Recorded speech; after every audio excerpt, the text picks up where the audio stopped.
mama, I'm sure I to handle now, yes I am. I try to speak loud in the words, and I'm a man of the greatest fear. Got to knock on me, but I love you better than him. Take my hand, don't be afraid, I'm gonna prove every word I say. Advertise the love more praise, so you can face the man with me.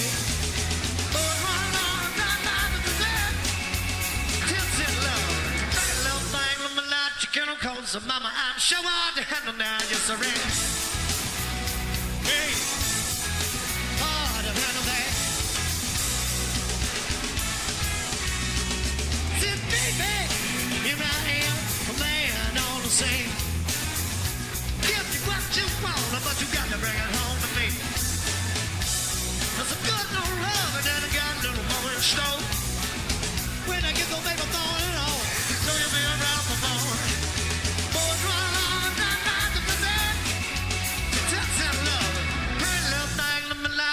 Cause mama, I'm sure I'll handle now, yes I am. Yeah, how to handle that? Yeah.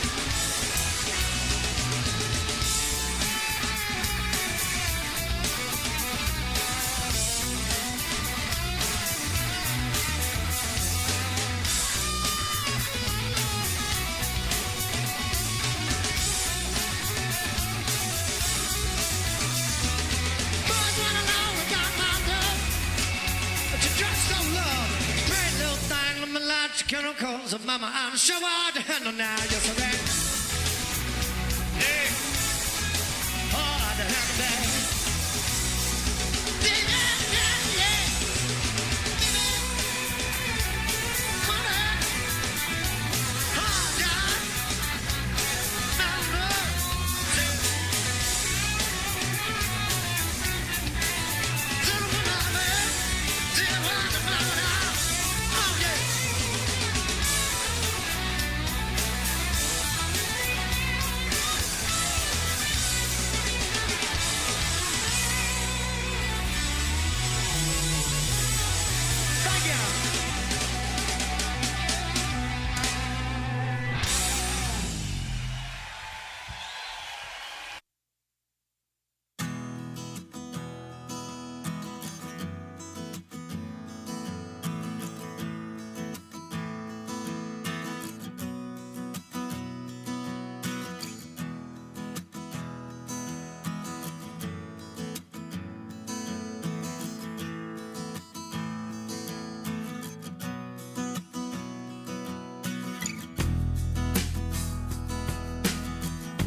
so much better. Thought that I'd be weak without you, but I'm stronger. Thought that I'd be broke without you, but I'm richer. Thought that I'd be sad without you, I laugh harder. Thought I wouldn't grow without you, now I'm wiser.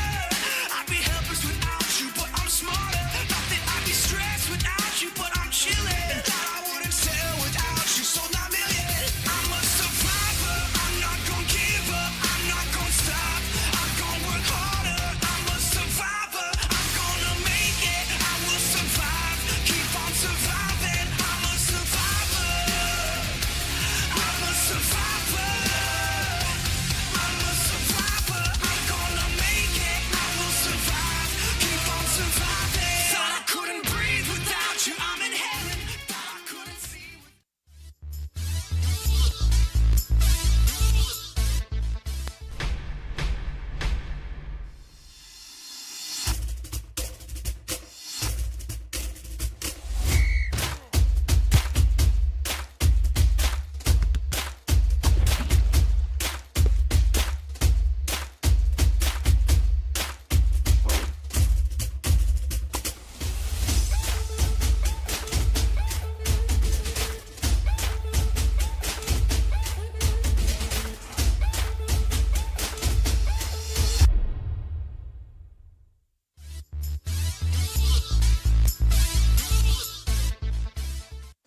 Welcome to Sacramento, California. We've got another Saturday of American River football here as the Beavers are searching for their first win of the season against the visiting Modesto Pirates. The little 916 versus 209 action should be a fun one here in Sacramento. I'm Jordan Jorgensen, joined alongside by Chris Jackson. Chris, how are we doing today? It's great. This is a perfect Saturday. The weather's cooling off a bit. We're on a grass field, and we've got great junior college football. Where it's, you said, the 916 versus the 209, and can't beat this on a Saturday afternoon. And you said it. I mean, we were talking about the grass field earlier, and you don't see a lot of these anymore. And you know what you really don't see is schools, when they have the grass field, to still paint it and do the field design. I mean, talk about just old school football. Shout out to the grounds crew, everybody here for doing that, because I was at a grass field last night, and I think I texted you. That's where real football is played, and we're getting real football played at ARC, and they got a chance to make a statement here and get their first win on it, too. Absolutely. And, Chris, you were here last week. You were kind of covering more as a reporter side. You joined us at halftime. But, I mean, with this AR team, we saw what happened last week. If you're Coach O, what's a message to these guys after that game where, you know, I know it's frustrating. I know there's a bitter taste in the mouth. But at the same time, not all 0-4 starts are created equal. And if you look at who AR has played, this has been a gauntlet of a schedule. How do you kind of get these guys to keep the faith, especially coming into this game that feels like a must-win? Go 1-0 every week. That's got to be the mindset. Start of the season, mid-season, end of the season. You mentioned their schedule. Play the number 1 team in the state, San Mateo, number 5 in DVC, number 16 team, number 17 team. Strength of schedule matters. Playing those types of teams, competition win or lose, is only going to make you better. You've got a chance here to get your first win against another great team, another ranked team in this state. Just go 1-0 every week. Execute. Get back to what you're good at. This is a program that's won a lot of games in the past, and there's no reason why they can't do that again and get a win streak going. But you just, right, 1-0, let's hone in this week, let's get this win, and then let's focus on next week going forward. And I know when you're in this position, you want to kind of come out aggressive, but unfortunately for the Beavers, another starting quarterback today. This time it's going to be Frank Curry, a player listed as a receiver on the roster. We saw him get some snaps at quarterback earlier this year. Hasn't thrown a pass yet, but has 3 rushes for 10 yards and a touchdown. Last time he played quarterback was at Monterey Trail High School in 2021. He has 1,100 passing yards, 11 touchdowns, 5 interceptions senior year, and then 88 carries, 461 yards, and 9 touchdowns. So a real dual-threat guy, but how do you kind of get this going where you want to be aggressive and maybe get out in front early here, but at the same time you don't want to, you know, do too much for a new quarterback working in. You want to let him build some confidence up. Every play caller in America wants to establish the run. You want to get that part of the game going. If you can do that, it opens up everything. Get the run game going, get some quick hitters on the outside to your receivers, get some confidence, continuity going. When you got a quarterback that can run like him too, that just adds another dimension to your offense. How MJC's got to worry about that. You got to read another key every single play. And he's someone that doesn't really make mistakes because he comes from Monterey Trail where they don't make mistakes on the football field in terms of disciplined football. TJ Ewing makes sure that you make the right read. You don't turn the ball over. And you do that today and you don't turn the ball over, you've got a really good shot to get win number 1. And, I mean, we talk about win number one. What is the key to victory today? If you're the Beavers, drive this point home, and if you do this, you're exiting today 1-0 on the week. It's simple. It's probably cliche again, too, but you have to win the turnover battle, right? That's the biggest thing.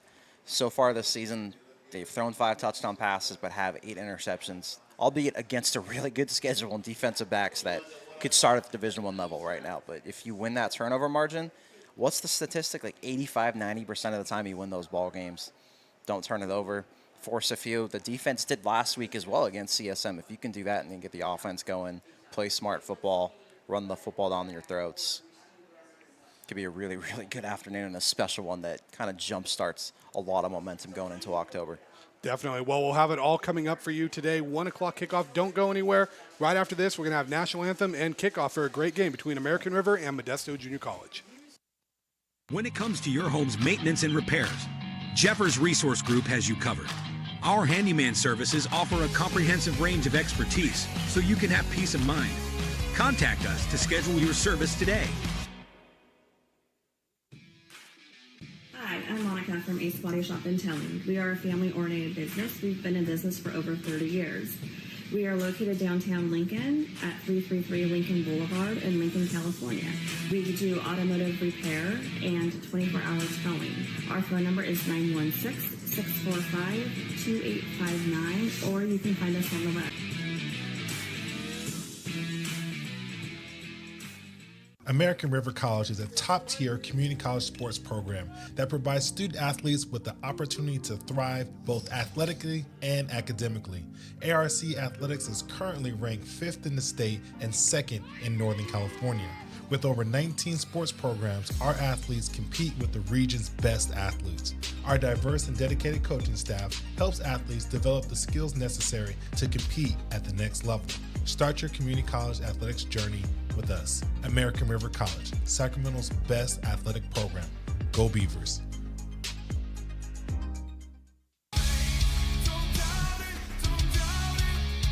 Got dragged there, and I didn't. He's an actor. Oh crap! Who cares? You got the rest of your life to be, serious. But just tweet it out and then don't really run respond. away. Yeah. I think it happens to some of us. Maybe it sounds a little personal to you, but I'm not. I didn't want me. Yeah, to I don't sound know. that It just way. maybe sounds like that. Generally, fine. Again, you're a very bright guy. Yeah. You see right into Right my through soul, you. my friend. That's why I have so many jobs, because people think I'm funny when they're driving home.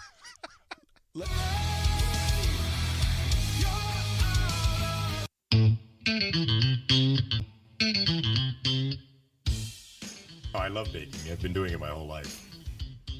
Grateful Bread was started because I needed the job. It always used to seem like bread was just an afterthought, and which was always kind of disappointing. But now, as not only people, foodies and people eating, they're expecting better quality, and people notice it, they can see it. When it comes to your home's maintenance and repairs, Jeffers Resource Group has you covered. Our handyman services offer a comprehensive range of expertise, from minor carpentry to drywall, electrical and flooring for property managers, landlords, and renters alike. We ensure that every job is completed to the highest standards, so you can have peace of mind. Contact us today to discover how Jeffers Resource Group can help keep your home in top shape. Lincoln Potters Baseball. Placer County's best-kept secret is back for another exciting summer at historic McBean Stadiums. Loaded with fun for the whole family, local beer, wine, and eats. Fireworks, giveaways, theme nights, kids zone, and more. Come join in the fun and enjoy small-town baseball with Major League Entertainment. Tickets on sale now at LincolnPotters.com. Lincoln Potters Baseball. Come on out and join in the fun. Hi, I'm Jessica. And I'm Miller. And we'd like to invite you to come see all that Miller's Ace Hardware has to offer and to give our happy and helpful staff a chance to earn your business. Whatever project you're working on, from lawn and garden to home repairs, you'll find everything you need at the new Miller's Ace Hardware. Power tools from the best name brands, and one of the largest selections of barbecues and barbecue accessories featuring brands like Traeger, Weber, and Big Green Egg. And if you're looking to freshen things up, visit the paint studio featuring Clark and Kensington, Benjamin Moore, and Magnolia Home by Joanna Gaines. Miller's Ace Hardware, where customer and community service meet. Located on the corner of Madison and Fair Oaks behind the Ferrari building.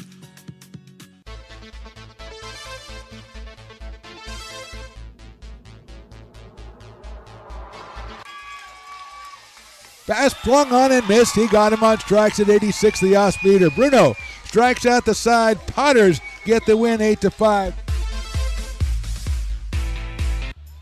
He's going to look that way. Now he's going to duck down the middle. He's got a guy wide open at the 18 kid. That's Robert Freeman. And Robert's trying to make a couple of moves. He comes back to the 15, comes down to the 10. He gets a block to the 5.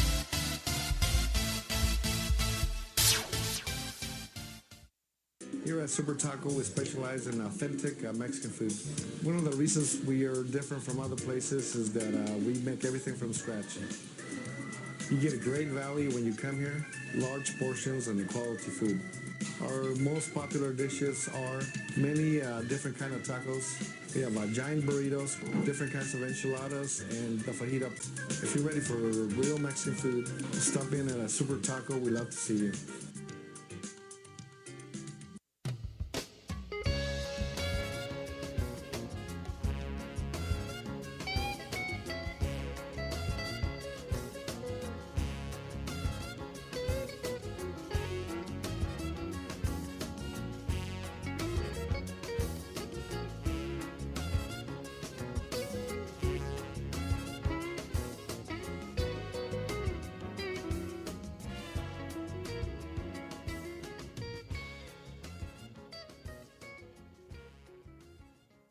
When it comes to your home's maintenance and repairs, Jeffers Resource Group has you covered.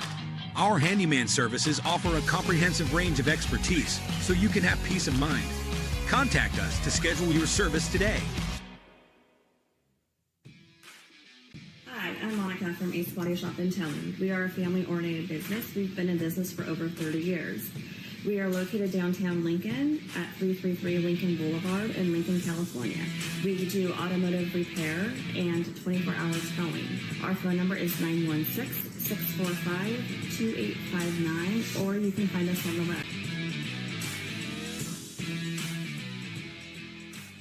American River College is a top-tier community college sports program that provides student athletes with the opportunity to thrive both athletically and academically. ARC Athletics is currently ranked 5th in the state and 2nd in Northern California. With over 19 sports programs, our athletes compete with the region's best athletes. Our diverse and dedicated coaching staff helps athletes develop the skills necessary to compete at the next level. Start your community college athletics journey with us. American River College, Sacramento's best athletic program. Go Beavers.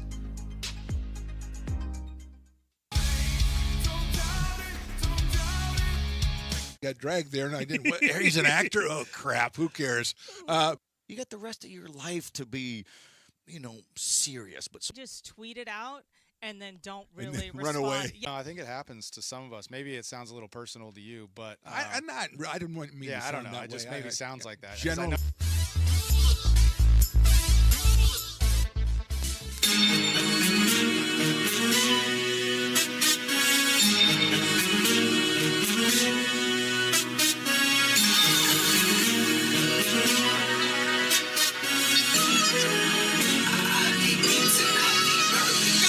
Welcome to another American River College athletics broadcast, coming to you live from Beaver Stadium on the beautiful campus of American River College in Sacramento, California.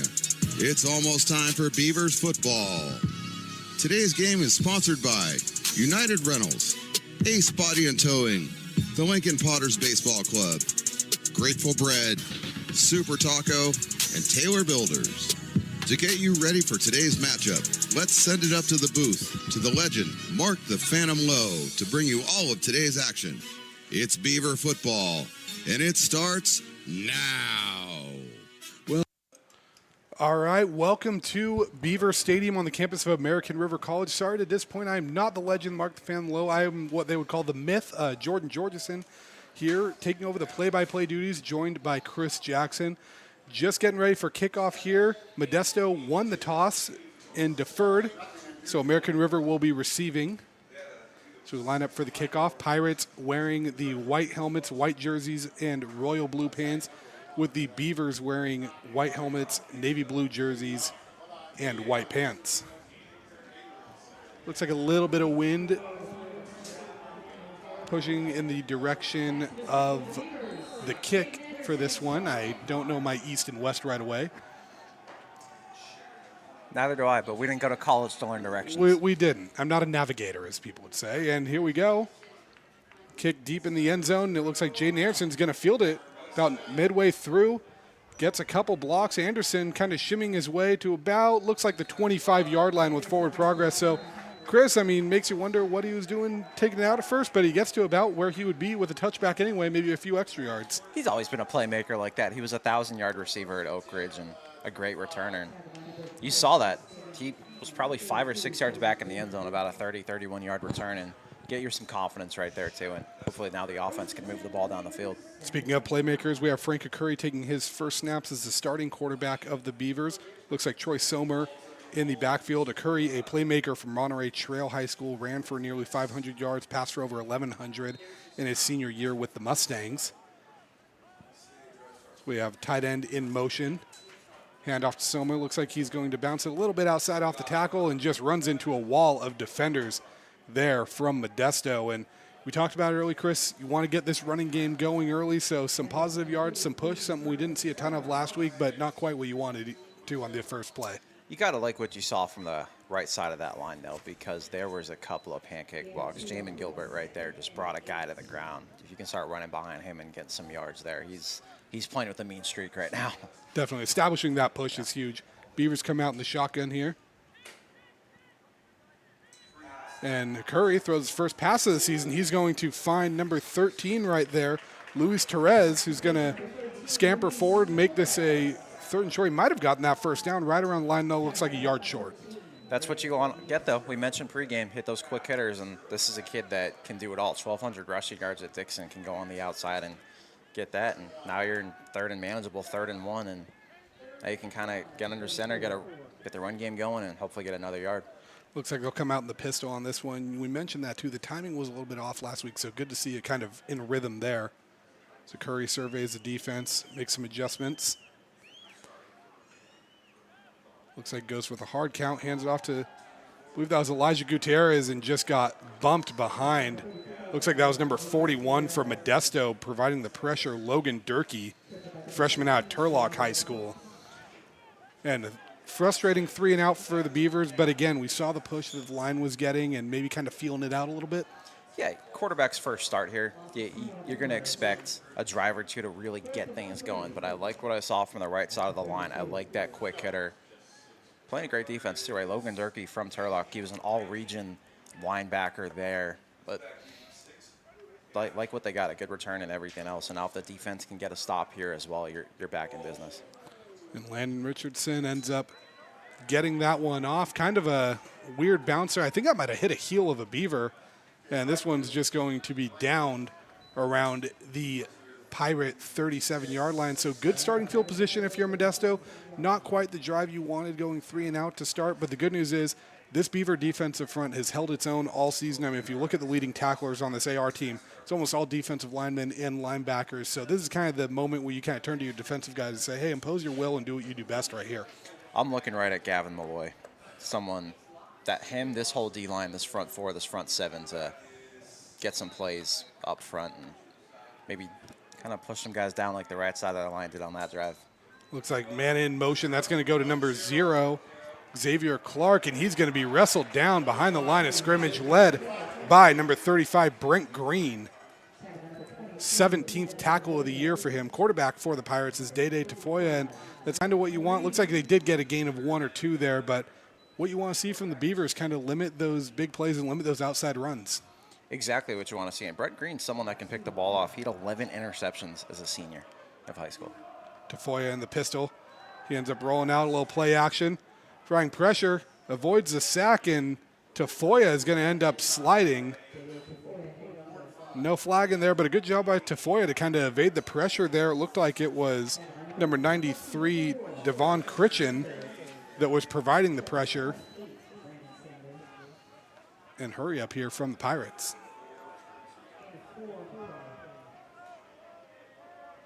Tafoya looked like he's adjusting his helmet. Thought he might have been getting a play call, but realized it's not the NFL. We're not getting that. I looked at Curtis Maynor right here. Number 11 usually wears number 5.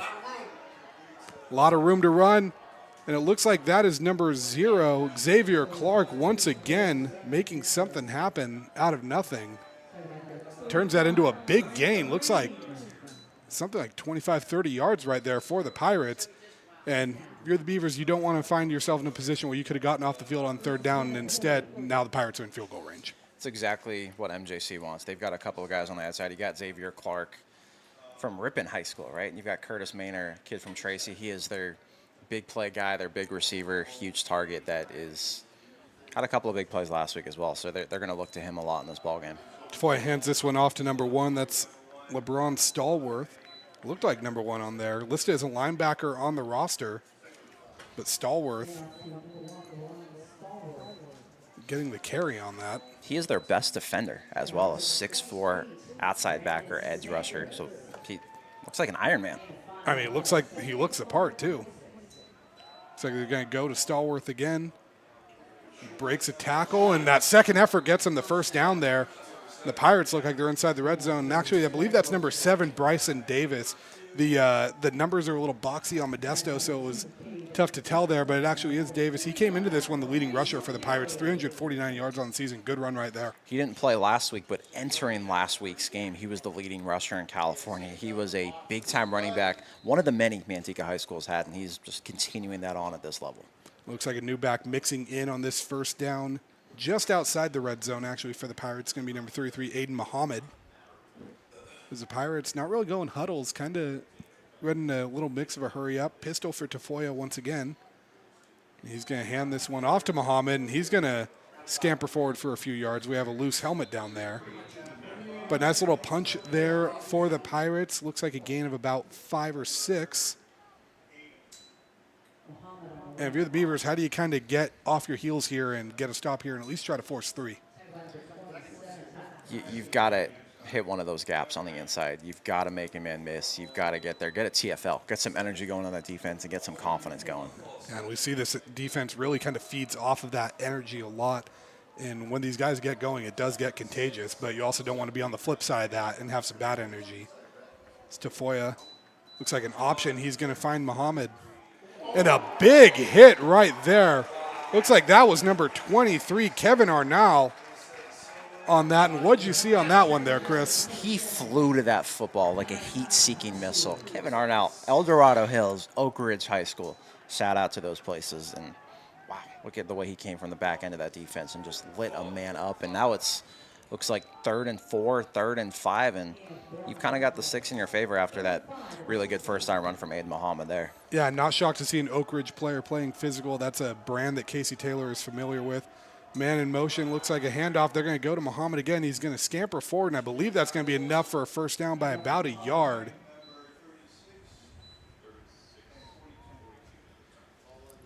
So Muhammad going to move the sticks for the Pirates, and another 3rd down conversion that the Beavers felt like they probably should have gotten. They've just got a couple of really good backs. Bryson Davis can go inside, outside. Aiden Muhammad, just a really strong north-south runner who's averaging over 7 yards per carry, and we're seeing that with a couple of 5, 6-yard runs here. So 1st and goal from the 10, and looks like Tafoya going to go to the end zone, and he's going to find Xavier Clark for a touchdown. We'll take another look at that here, but just a great 50-50 ball. And, Chris, what'd you see on this play? Righty quarterback rolling out left, hits his guy. Talk about the verticality one-on-one there as well. Goes up and gets that football, and it looks like he got 2 feet in bounds and the knee pad as well. Just great verticality, great athleticism, and a great throw by Day Tafoya to put that where only his man could get it. It looked like it was good coverage there on it, too, but just better play from the Pirates right there as Emmanuel Garibay comes out to kick the extra point.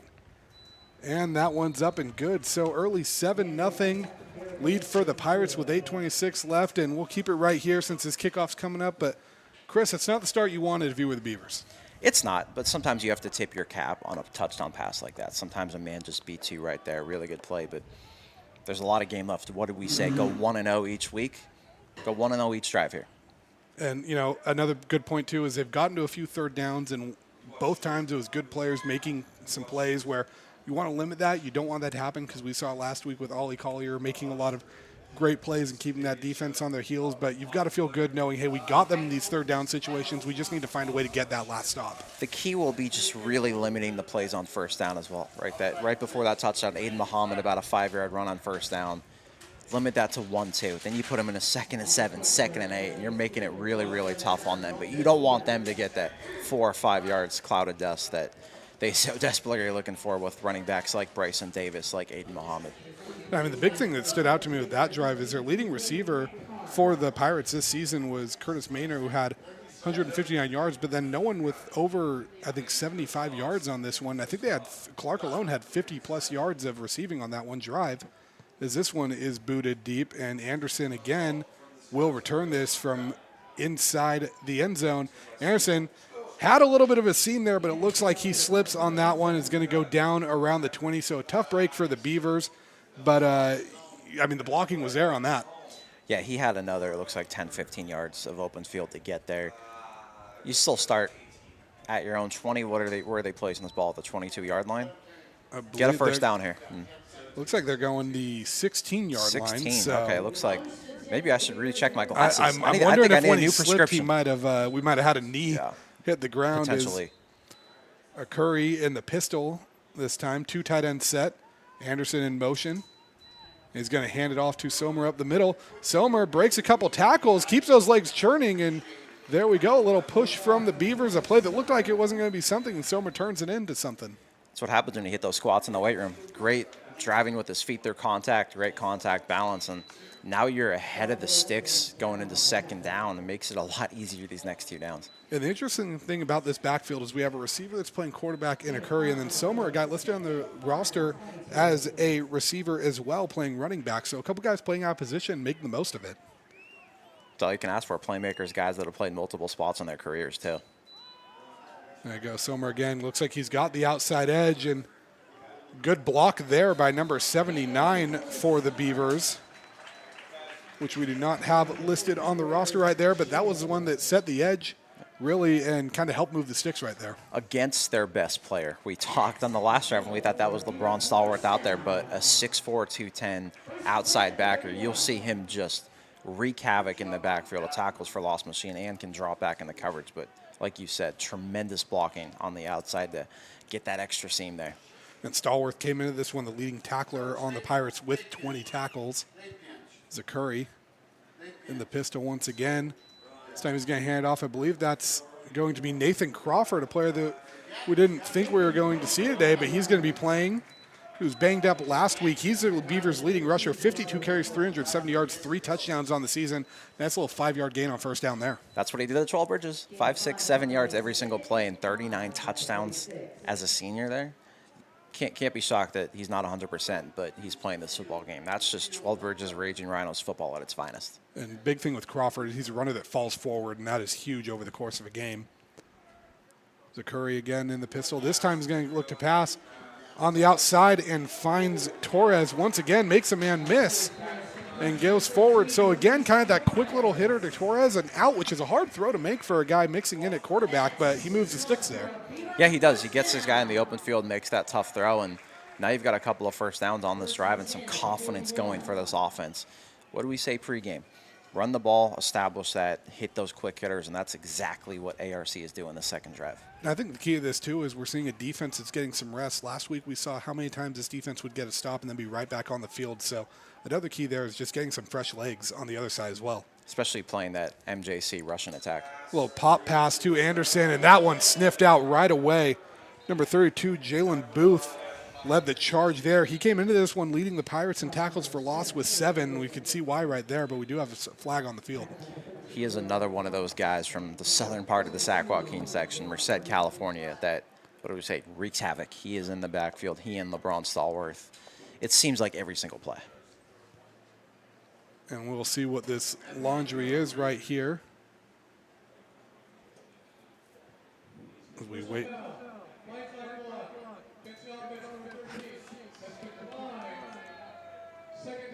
A declined personal foul penalty. So kind of one that I think if that wasn't for such a big loss that you probably take, but I think you're okay foregoing those 15 yards to have them in a 2nd and 16. Yeah, your defense makes a stop like that. Now you've got them in about 2nd and 17 range. You'll take that all day, every day. As Curry looks like he was trying to get something going quick. It's in the shotgun here.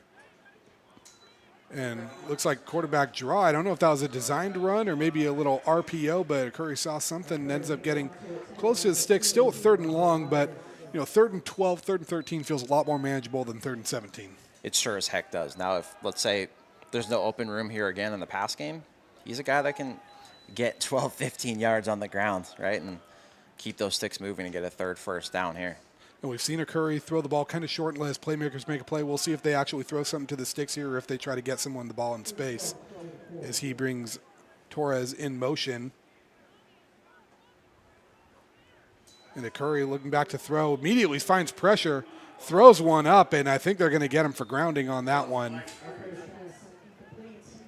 Not sure if that got to the line of scrimmage. But the referee is pointing to Eric Phillips in his direction. He just got rocked on that play, so that really kind of makes it look like grounding when you get hit at about, it felt like 50 miles an hour there. And disaster averted for the Beavers, but nonetheless still a punt. But like we said earlier, the big thing is this defense was able to stay off the field for a little bit, and we will see if Richardson is able to pin him deep here. Number 16, DeJour Malone, deep to return for the Pirates.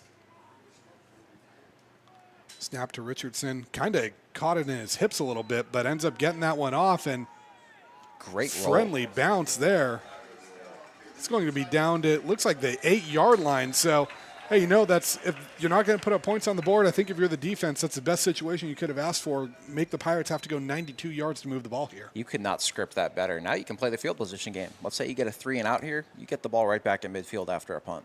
And to your point, too, even if you don't get the 3 and out and maybe Modesto gets a first down or two here, you're still getting the ball back around the 20, which is a manageable thing. So this is a really critical drive if you're the Beavers right now to make sure that you're not letting this result in points.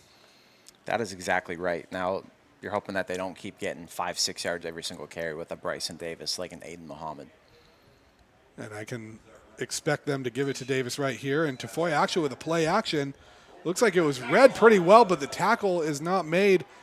A big play, big gain there. Looks like that's number 20 on the reception. Darius Doyle out of Kimball High School makes a man miss and turns that into a huge gain for Modesto. It's a Northern Colorado bounce back. In high school as a junior at Kimball High School, 20.89 miles per hour on one of those GPS trackers. And we saw that speed right there. It looked like it was good coverage provided on that play by Christopher Butters, but just better play right there by Doyle, and he makes it work. And all of a sudden you flip that field position. We have a Beaver down on the ground here. And Chris, we talked about these Division I bounce backs. I mean, such a huge critical thing in this JUCO game. I know American River's got a few of their own. Modesto's got a few. You really just see it at every school. But, I mean, how critical is it, especially having guys that you can plug in right away in today's kind of college climate? We all watched the show Last Chance U on Netflix. It shows talent matters. Talent wins a lot of games, and talent makes coaching look even better. Having those D1 bounce backs, guys that can fill in spots right away, especially in today's game with the portal, everything else, having some of those more seasoned, experienced veterans that have played at that highest level, been through the ringer there, had that tough competition in practice 24/7, goes a long way at this level. And those are kids that are used to the grind and used to that physicality and toughness. Absolutely, and I think while we're tending to this play, it looks like he's going to be getting up. It's number 35 for the Beavers, Brent Green. He's made a few plays, and looks like he's hobbling but able to be mostly on his own power, which is a sight you want to see because he was down for a little bit there. Yeah, you hate to see that, but you love to see that he's kind of up on his own, getting just a little bit of help, but not much. Hopefully we see him back in this ballgame, and hopefully by halftime, because he has been a playmaker everywhere on this defense. Yeah, definitely. I mean, he's a competitor. Everyone out here is a competitor. You know the grind of this level, so a lot of these guys don't want to stay out for long, and I imagine he's the type of player, too, that if he gets a yellow light, he's going to find a way to make it a green light. We covered a lot of these kids when they were in high school. Can confidently say they're all gamers, and they are not going to go out unless something really bad happens. Looks like the Pirates are going to be lining up the big tight end out wide. Dylan McCauley, and that's going to be a handoff up the middle. So McCauley a little more of a decoy there, and a great, just hard run. That was number 24, it looked like, on that run. Jalen Blackshear, another name that we're very familiar with out of Edison High School down in Stockton. Yeah, he had a great run there. And then Darius Doyle, who had that big reception the play before, making a man miss, blocking his guy downfield too. So seeing that versatility and now a third running back coming in like that and what they can do is huge for Modesto. And this time it's Muhammad who finds a big hole, and he's going to rifle that one off for it looks like a gain of 6 or 7. So this running game still finding ways to get going, and that's really been a key for the Pirates this season.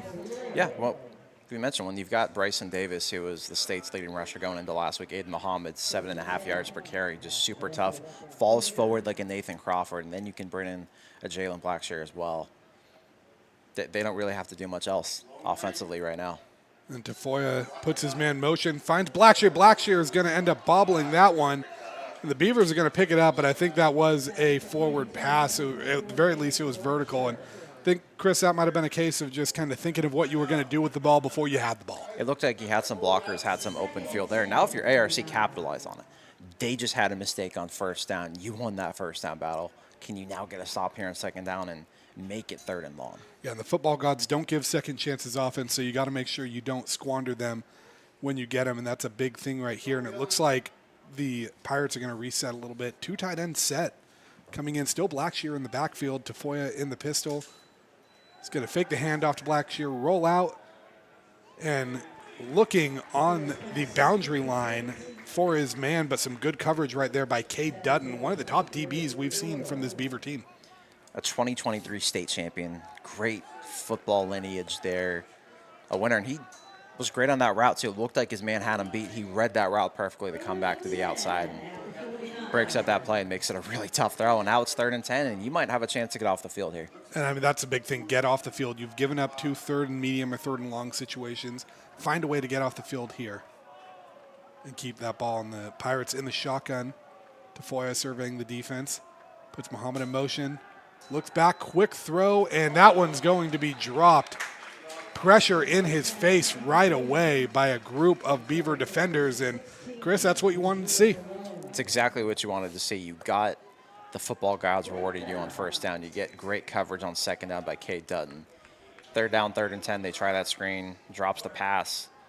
Now take advantage of it. It's a mistake on their part. They were running the ball really well, right? They make a couple of mistakes on that drive. Now what can you do offensively? Can Frank Curry in this offense on their 3rd possession of the game drive down the field?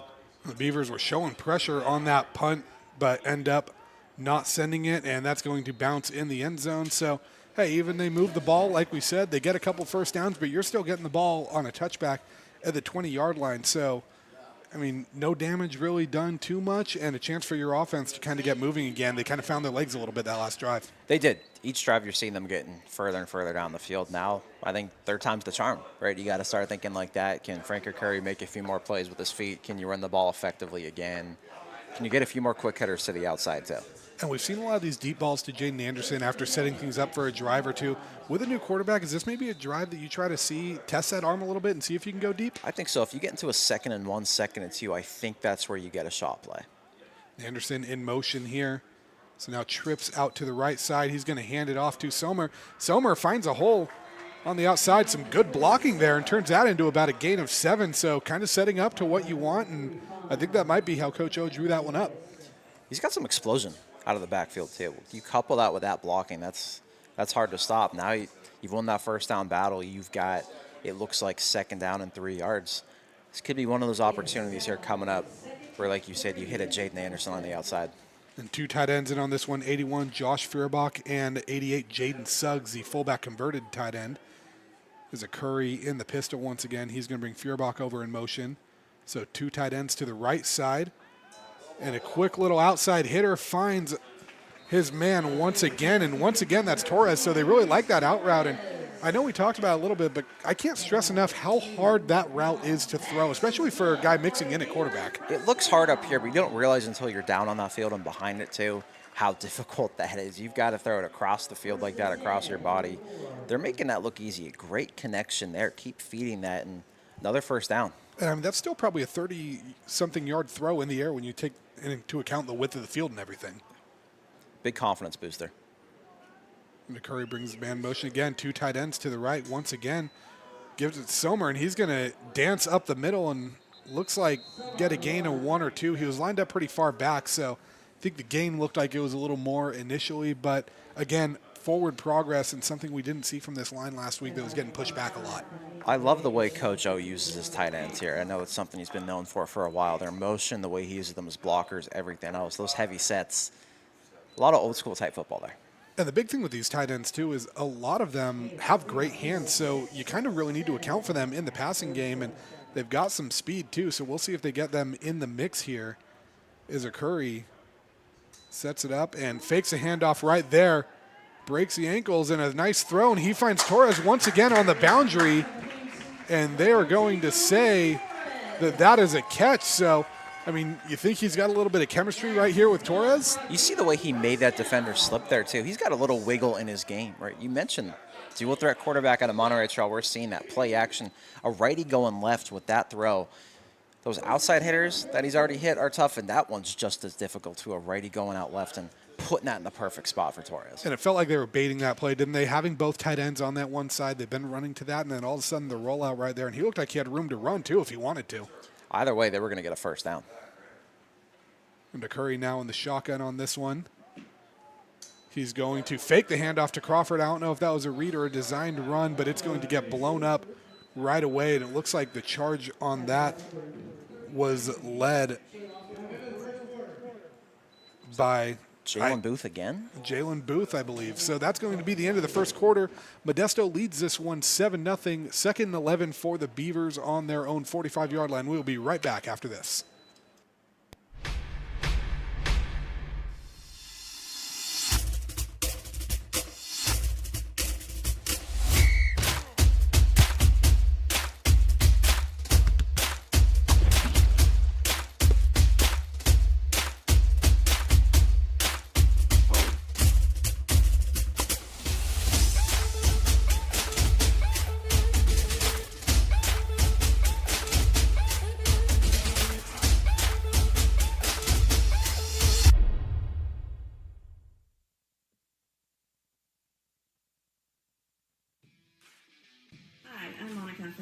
Shop and Telling. We are a family-oriented business. We've been in business for over 30 years. We are located downtown Lincoln at 333 Lincoln Boulevard in Lincoln, California. We do automotive repair and 24-hour towing. Our phone number is 916-645-2859, or you can find us on the web.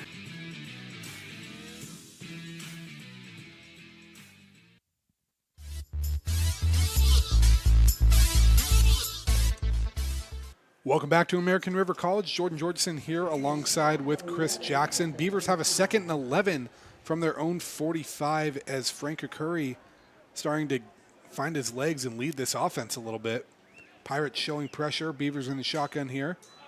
And Curry fakes a handoff to Crawford, and again, have flag flying in, but Curry makes a man miss, and I'm guessing, Chris, this one's going to be coming back. Yeah, you would think the spot of that foul is going to be a hold. A great little read option there. That looked like, who's that, Nate Crawford coming from the outside there. You keep that, make a little move with your feet. I'm impressed with our Curry. I am too, and I think this is one where, you know, even when we haven't seen points on the board yet, he's slowly gaining a little more confidence. And that one's actually going to be on the defense. And the Beavers going to get a big boost right here off the personal foul penalty. Oh, I guess what do I know? I just assumed a holding, right? A lot of the times in that spot, see a holding call, and now ARC, you get a good run, you get a defensive penalty there, a personal foul. Now it's time to take advantage. And it looks like they will take this from the 48, and personal foul should be 15 yards. So, and he's getting a nice little jog on. So Beavers all of a sudden find themselves in field goal range. And Chris, we talked about the football gods don't give you a lot of favors, so when they do, you need to be thankful and find a way to repay them for it, turn it into points. Yeah, you do. The third drive looks like it's the charm right now. You're at the 33-yard line.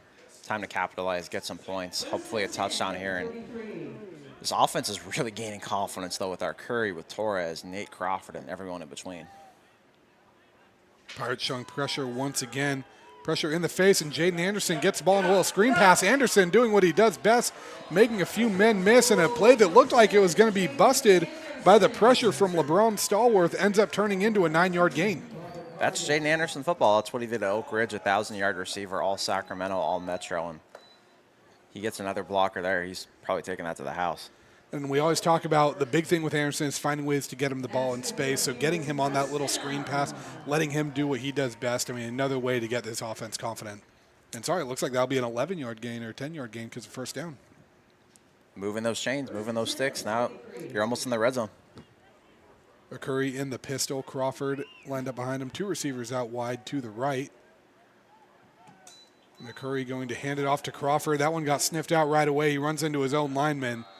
And a little bit of a setback. That pressure right there, or the defensive penetration led by number 14, Reyes Diaz, the linebacker out of LeGrand High School. Shows you how good the section is in the Sac Joaquin. From north to south, there are guys all in between. LeGrand High School's got another linebacker who's, 6'1", 220, a sophomore, and he can hit. And I think that's one thing we always talk about, hey, what's better, the 916 or the 209? We're kind of seeing a little bit here with these mix of players. There's a Curry in the pistol once again. Going to fake the handoff, rolling out to his right, looking for his man. He's going to find, looks like that was Torres once again on that comeback route. So again, the chemistry we're seeing with these two. And it's not going to be quite enough for a first down. He was working his way back in. Looks like it's going to be about a third and a long 3 or a short 4 here. They've got their timing down, and you know that they've been working together probably all week after practice, getting those routes down and those concepts down. And our Curry's making some tough throws look pretty easy. And one guy to watch on this one, we saw Dylan Fear come in, the tight end out of Lincoln High School, a big body and a real red zone target. So we'll see if our Curry looks his way here. It's been a great weekend for Lincoln High School in that city. Really has been. Combined 9-1 as a Curry makes a man miss. Curry to the outside, bouncing around. He's got enough to get a first down. And I know he was looking at that pylon. His eyes got wide there. They did. Now you're in the red zone. You're inside the 10-yard line, and our Curry is just picking apart this defense with his arm, play action, running the football. There's a lot of keys this defense has to hone in on right now, and I think ARC's found something. I mean, the big thing right here with getting a touchdown if you're the Beavers, you played from behind a lot this season. So getting this game even, getting your defense out there with some fresh legs and a confident offense, that can do wonders for this game down the stretch. Especially the way MJC plays. They like to run the ball down your throat and then hit you on the outside. If you can keep your defense off the field for a few more minutes. So Curry slips up a little bit, breaks a tackle. He's going to be going for that pylon again, but he's just going to take it out of bounds. And again, we see the athleticism of a Curry there. Why he almost ran for 500 yards and 9 touchdowns as a senior in high school. Yeah, and do you see that blocking on the outside from their tight ends, right? Jaden Beeman Santos, a freshman from Vacaville, 6'4", 225. A kid who has great hands. And then Josh Feuerback from Oak Ridge, 6'5", 215, sophomore. Tight ends are blocking. It's only a matter of time, I think, before we see some of them kind of utilize their athleticism in the pass game. I think so, too. And it looks like in the backfield we have Silmer once again. 2 receivers lined up out left. Silmer's going to go even with Curry, so a little bit of a shotgun formation here. And a quarterback draw, and it looks like a Curry trying to get the push in. It's going to be close, but I think he's just short. And a 3rd and goal, and I think if you're the Beavers, you got to just put this one right up the gut once again. This feels like 4-down territory here. You're at the 1-yard line. The way you're running the ball, the way your Curry's moving the ball, I think he's just going to rumble this one in. It looks like they're going to move it back to the 2, so that kind of leaves the room open for it. And I think Modesto didn't like what they were seeing there because they're going to call a timeout. You can see your Curry kind of frustrated here. But, Chris, you have a few options now. 3rd and goal from the 2-yard line. What's your call here if you're Coach O? I think you could do a simple read option concept, and our Curry keeps it or gives it to his running back. Perhaps play action, and you hit a tight end there in the flat.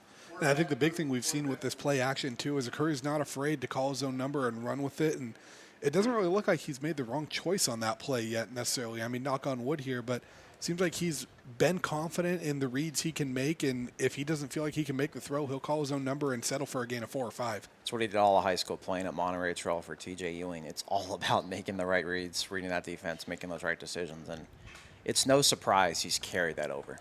And I think one of the marks we see in a young quarterback and how a lot of times they get judged is we've seen a lot of kids with unbelievable arm talent, unbelievable athleticism, but they don't always know when to throw the ball away. They don't always know when to call their own number and, stuff like that, to where they don't know when it's time to just bail on a play and live to fight another down. And I think that's one thing we've seen from McCurry today is the IQ of just knowing when to be aggressive and when to settle.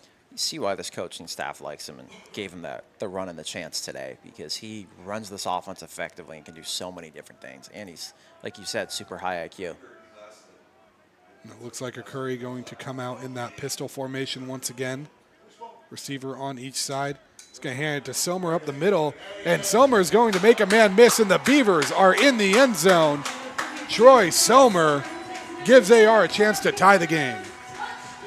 Shout out to Chico right there. Troy Somer getting in the end zone. Third drive was, in fact, the charm, Jordan, and now ARC's got a chance to tie it here on the extra point. That looked like ARC football at its finest. Run the ball, hit plays to the outside.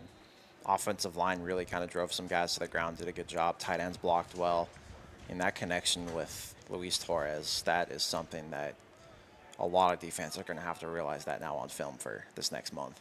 And having this sustained drive, too, that was huge, because that's something we were looking for from this team last season as Richardson comes on to attempt the extra point. 9 of 9 on the season so far, and we will make that 10 of 10 as the Beavers tie this game up.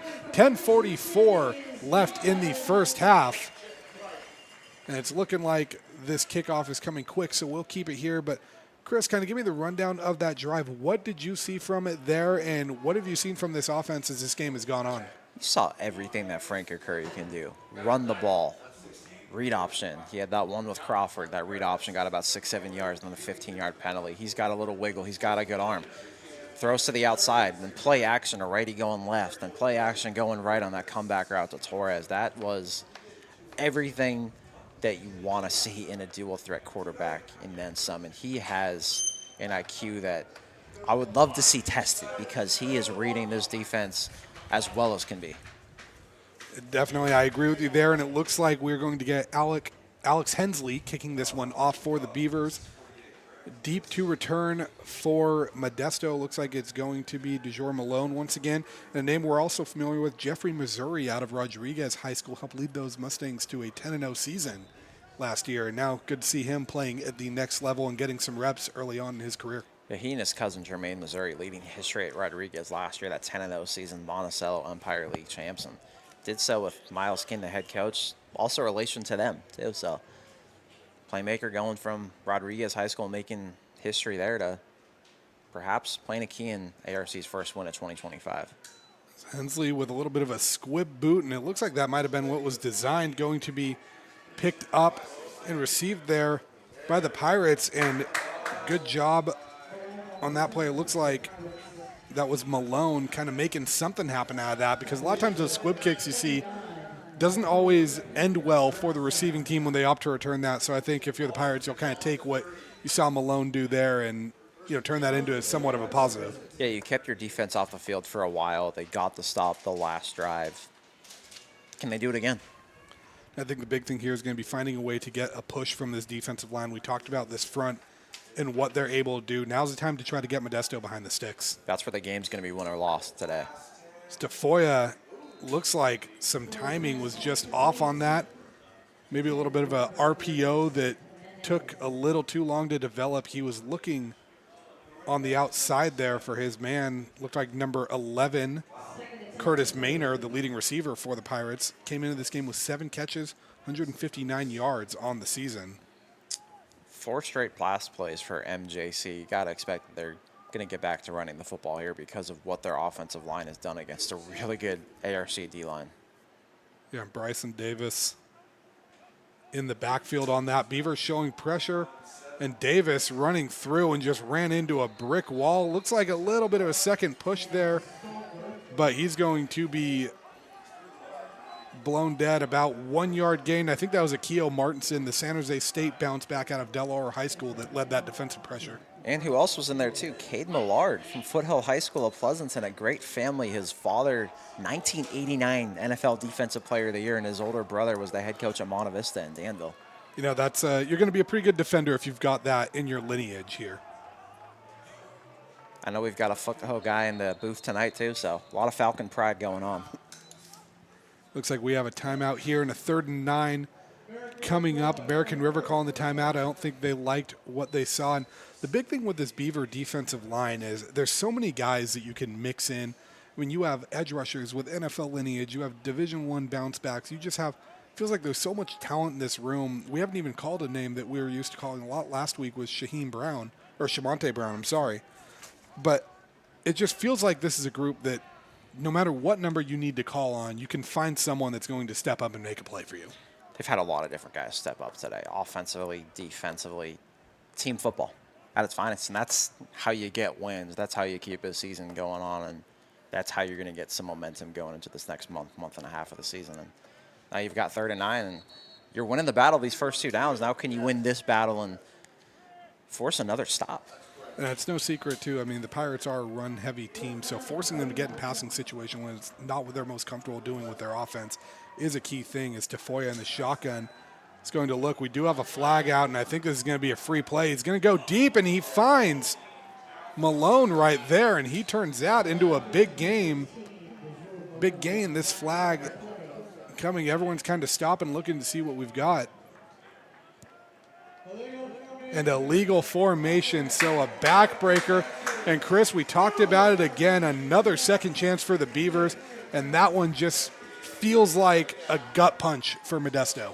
You know, the way ARC has played today, I think you've earned the football gods being on your side for a few plays, a few calls. And you get the illegal formation there, a big play to Marcus Malone is negated, and now it's 3rd and 14, and they've got to hit a really big play, MJC, if they want to keep this thing going. If not, ARC's got all the momentum in the world.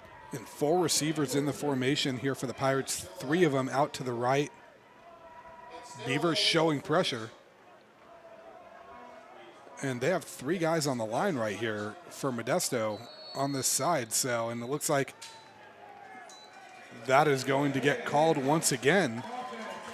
So a little bit of confusion here on Modesto's sideline. I mean, the formation looks strange from up here in the booth, and we had people pointing out, hey, I think they need a guy off the line there. That was 3rd and 19. You can't beat this as a defensive coordinator, and if you're Coach L leading the charge here, MJC's going to need a big play, and it's probably going to be coming through Curtis Maynor if they're going to get it there. Perhaps a Darius Doyle with his speed. And Tafoya looking to throw there. Just going outside, trying to find it to someone in space, and I believe that was Doyle. He makes something out of that, but I think if you're Modesto, that play was maybe more drawn up of, hey, let's not make a mistake and back ourselves up further. Let's find a position where we can punt the ball and still kind of play some field position here. Yeah, you always want to get first downs. You want to keep going, but on 3rd and 19, don't force a bad play. Don't force an interception to where then ARC's got the ball in your territory. Looks like Kobe Eckhart deep to return for the Beavers here. It's going to come up on this one, the Argonaut High School product, and Eckhart makes a man miss. Eckhart bounces to the outside. He's at the 40. He's at the 30. Cuts back inside. He's at the 20. Eckhart at the 10. 5. Diving for the pylon. It looks like he will be out of bounds at the 1-yard line. Kobe Eckhart, what a return. They did not bring any pressure on that punt, and at that point you're thinking it's got to lead to good blocking on that return. He follows those blockers, and now you're at the 1-yard line, and you've got a chance to take a 1-score lead. It looks like he might have stepped out of bounds on one of his little steps right here. Oh, nope, they're going to do it the one. The ref had the ball and was bringing it back to Modesto. Sideline warning. I think you can take that flag. You get a little too excited, but, I mean, we talked about needing to find guys making plays, and I know it's not a turnover, which we said was a key, but when you get a 60-something yard punt return, I mean, that feels like as good as a turnover right now. Hey, that feels better. It's better field position there. You've got a chance to score, and like you said, you'll take a sideline warning. The celebration's on. The energy is roaring across the sideline now, and this is exactly what you want as a coaching staff. McCurry under center. Gutierrez, the lone back, and he's going to power through. And second effort maybe gets him a couple inches right there, but a good push by this Modesto defensive front. And look at the way Rob Vargas got into the backfield, too. 6'3", 235 out of West High School in Tracy. That's why I love JUCO ball. You see kids from all parts of California. We're seeing kids from Clovis, from Fresno making plays, Sacramento, the Bay Area. That's why JUCO ball rocks, especially in the state. And you know what? We always talk about it and talk about how great JUCO ball really is. We see the last chance U stuff out in the South. We see what it's like in the Midwest in Kansas and whatnot, but I still think there's an argument to be made that California JUCO ball is unmatched compared to where else you are in the country. California JUCO players are as tough as it gets, especially. There's a different toughness. We saw it when last chance you came out to California. And what was that, 2019, I want to say? It feels like yesterday in some ways, right, when they went there with Coach Beam and Laney College. And love to see maybe a return to that and come to ARC because there's a lot of great stories on this team, a lot of winners on this team from high schools, a lot of great stories, and a lot of good stuff to profile, especially with a program that's won a lot of football games in recent years. And, you know, one thing, too, that we talked about with that show, I got to go back and look at this season, but I believe Laney and AR and Modesto were both featured on that season as well. They were. I think Laney came here, I want to say, that season, too. I was just watching that the other day in the background while working. Kind of brought some cool nostalgia back, but ARC here, anyway, they're looking good. They're looking like ARC teams of years past and getting that confidence going. And when you've got the ball at the 1.5, 2 yard line here, the push you've got from the O-line, the way our Curry's run the ball, thrown the ball, the way Summers run the ball as well. He had that last touchdown run. And looks like the injured player coming up, little bit of help. That was 79. We didn't have a number listed with that on the roster, but good to see him able to walk out even with some assistance. And the Beavers going with a bit of a jumbo package. I think we have 2 defensive linemen in here lined up as tight ends or fullbacks. Jaden Suggs is a fullback. It looks like 99 Braden Grover and Devon Chisholm also lined up here. So this is probably going to be a punch right up the middle. I love the heavy sets. And a little bit of a miscue on the snap there. I believe a Curry fell on it. Modesto's not. One Modesto player is pointing like they've got it, but there's not a lot of jumping around like they have it as they're peeling guys off of this pile right here. Usually guys are always pointing in these plays too. You have no idea what's going on at the scrum at the bottom of these things, but looks like ARC got this back. And good job by a Curry just to fall on that ball and immediately go down and get that. And, I mean, if you're the Beavers, I know you had that big punt return, but now you've been pushed back right here. You're looking at 3rd and goal from the 2. And, I mean, does this kind of feel like you're giving momentum back to the Pirates if they're able to hold you to 3 points here? It does in a lot of ways because you have a chance to really just punch them in the mouth after a big punt return. The Curry under center once again. Looks like he's lining something up. And a timeout here. American River. So second timeout for the Beavers. 7:02 left. We're going to keep it right here while we talk about this one. Chris, what are you thinking right now if you're Coach O? What are you drawing up for this 3rd down?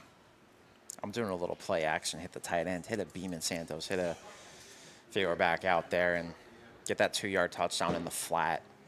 It's probably 4 down territory though here as well. You're at the 2-yard line. You had a lot of momentum on your side. I think you're playing for the touchdown here and get that 14-7 lead. I agree. You got the heavy set showing. Maybe you trust your guys up front too. The last play, it could have worked, but right, some stat miscues there as well where the ball goes on the ground, you recover it. But you've got the big bodies inside and some linemen that you can trust to get that push and tight ends that you can also trust to get that push. I agree with you, especially about it being 4 down territory. I've always kind of been in the mindset with football that unless you're kicking to tie the game or take the lead, it feels like settling for a 20-something yard field goal is just, I mean, really settling for anything less than 22, 23 yards on a field goal just feels kind of wrong. Like, it feels like you don't deserve the ball if you don't want to punch it in right there at the goal line. Yeah, this is football. This is a way just to ram it down someone's throat and get that touchdown and get in the end zone. The heavy set up front again. In motion. And it looks like a toss play. You're going to find Gutierrez in a little bit of a roll, but I think he's going to be stopped short, and that was close, but it looks like a friendly spot for the Pirates. Chris, I think Gutierrez might have gotten in on that second roll there. That was really close, but the way MJC's guys rallied to that football, Reyes Diaz again, LeBron Stalwart's explosion off the outside. Now it's who's the toughest guy? Who's the strongest guy in the trenches? Who's really won in the weight room the last 9 months? I love the call to go for it right here. Curry under center. He's going to hand it off to Gutierrez up the middle. He barrels forward. And the Beavers deserve the football, and they deserve those points, Chris. All the momentum back on your side. The game could have swung 1 or 2 ways on that play. That's one of those that you'll look back on later in this game, I think, in a couple of hours. But to get that big punt return, to then get to the 1 yard line, get a touchdown run on 4th down. ARC scored 2 drives in a row. Its defense has made a couple of stops in a row, and the energy on the sideline looks different. Now it's time for ARC to make this a 14-7 lead and maybe keep this momentum going on defense. Kept them off the field for a few more minutes as well. Yeah, definitely. Richardson out here to kick the extra point. That one is through. 14-7 Beavers with 6:21 to go in the second quarter. We'll be right back after this. American River College is a top-tier community college sports program that provides student athletes with the opportunity to thrive both athletically and academically. ARC Athletics is currently ranked 5th in the state and 2nd in Northern California. With over 19 sports programs, our athletes compete with the region's best athletes. Our diverse and dedicated coaching staff helps athletes develop the skills necessary to compete at the next level.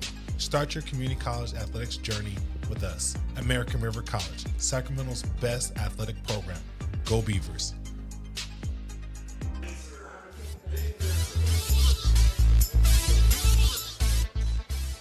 Back here at American River College, Beavers with a 14-7 lead here, 6:21 left in the second quarter. And that drive just, Chris, we kind of mentioned it before, but that feels like double the backbreaker because if you're Modesto, you almost got that stop. And to give up a 4th down touchdown just feels like really sucks the wind out of a team. What do a lot of coaches say? All 3 phases, they've won all 3 phases this first half and this second quarter especially. A big punt return, defense getting a couple of stops, and then your offense scoring twice in a row. It looks like Missouri is going to take this one from the 1, tries to plant, but some excellent coverage there. Number 29 leading the charge for the Beavers. That was Marquet King Johnson, another Grant product on this team full of them. Chris, special teams really making an impact here in the second quarter. Grant Pacers football right there. Rally to the football, make a big play, and I think we're all kind of looking at that Grant Union score too. They're playing in San Diego at Lincoln of San Diego right now, so big play for one of their own and perhaps a big day for that program as well. What did we just say? All 3 phases and another big play on special teams there.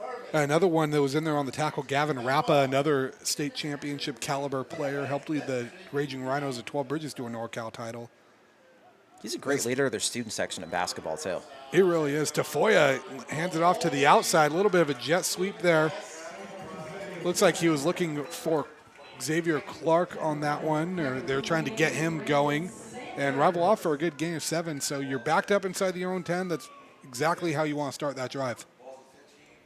Now can you get a negative play here? Can you force an incompletion? Can you get a drop pass? Or can you get another big play defensively? It's Tafoya in the pistol on this one. Beavers bring pressure. And it's going to be enough for the first down. I believe that was Muhammad that they were giving it off to there. Man, but let me tell you, Brandon Sanders from Yuba City flew off the edge DB there on that blitz. And, you know, Chris, another thing I've noticed with the Pirates in this one, they've lined out Dylan McCauley, the 6'4" tight end on the outside a lot. Beavers are playing man on him, but they haven't gone to him yet. No, they haven't. You think it would be a matter of time, and in fact, they were looking for something there. Tafoya finds Clark, so Pirates maybe finding their legs down a little bit. And, you know, nothing wakes up an offense like watching another team's offense go down the field and score on you. Xavier Clark, just super impressed with that verticality and the way he goes up and just wins those one-on-one battles. Pirates opting to not necessarily a hurry-up offense, but not going with the huddle. Muhammad in there in the backfield.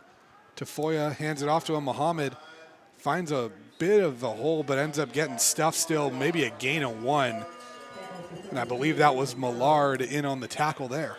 I'll say it again, Foothill High School, that Millard family has made plays on defense forever. We mentioned his father, his brother being a head coach at Monte Vista, formerly an assistant at Foothill, and played at Cal Poly. And Cade Millard's another kid that's gotten Division I opportunities in the past, and I think he's a kid that's probably going to get more opportunities at that level soon. We've seen a lot of these AR defensive linemen be one and done here because they get D1 offers, and he feels like one that kind of fits that pedigree. Tafoya tries to draw off sides, doesn't get it, and might be changing the play here. Getting the sign from his coach. He's going to keep this one, goes deep, has a man, and he's going to find once again, Xavier Clark seems like his go-to guy, and we'll take another look at that here. But, Chris, what did you see from Clark on this route? Did you see the trust and the timing of that throw? Just throws it to the exact spot he wants it to go to, and Clark turns around, makes that tough catch. But that was exactly what they were looking for against that coverage. And a great throw and another great play by Xavier Clark to move the Sticks to the 35-yard line. That's the second or third time we've seen good coverage there, and Clark just makes a better play as Muhammad takes this one and barrels forward. That's going to be a gain of about 7. And now the Pirates looking like they can punch one in. Now, 3.5 minutes left. You're around inside the 30-yard line now. You're down 7.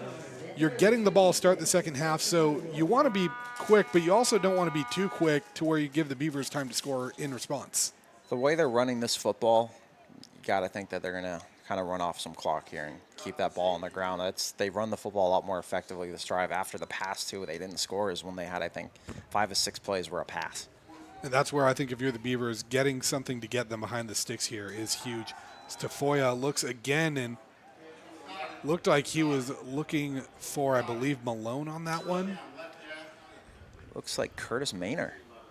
Curtis Maynard there and caught near the sideline. I can't tell if incomplete. he was incomplete, and I think that's probably the right call. He was close to the sideline, but also that ball didn't look completely secure as he brought that into his chest. Some athleticism there, though. That's a tough play to make, contort your body and try to keep your feet in bounds. But if you're that defense, now you're in 3rd and 4th situation. Get a stop here, and you've still got plenty of time on that clock to go down the field. And is this 4-down territory if you're the Pirates? I think it is if you can get another yard or 2 on this play. Tafoya looks for that. He's going to pitch it out to Muhammad, who's going to get more than that, and says doesn't matter if it's 4-down territory because it's 1st down now, and the Pirates are knocking on the door of the red zone once again. So Beavers struggle to get off the field on 3rd down, and Modesto looking like they can seize some momentum back before heading into the locker room at halftime. He's such a consistent running back, and now they're bringing in another one, Caden Bailey from Hillmar, a superstar from down there in the TVL, and he's a kid that can go receiver, running back, and bringing in another ball carrier that's super trusted and just a great playmaker. And, I mean, it really just feels like a deep running back room. We talk about how deep AR's tight end room is. Bailey gets the ball there, hit right away, and it looks like that was number 42, Gavin Malloy, with the hits, 49, I believe, actually, which is Mason Kelly. He came into this one the leading tackler on the season for the Beavers with 30, and he shows why right there with that pressure. Mason Kelly, another one of those great defenders and stoppers out of Folsom High School, a state champion, multi-time section champion, a kid that had 113 tackles in one season at Folsom alone, and he flew to that football there. Absolutely, and we have the 2-minute timeout here. Beavers lead 14-7. We have a 2nd and 9 on the 22-yard line coming back. When it comes to your home's maintenance and repairs, Jeffers Resource Group has you covered. Our handyman services offer a comprehensive range of expertise, from minor carpentry to drywall, electrical and flooring for property managers, landlords, and renters alike. We ensure that every job is completed to the highest standards, so you can have peace of mind. Contact us today to discover how Jeffers Resource Group can help keep your home in top shape.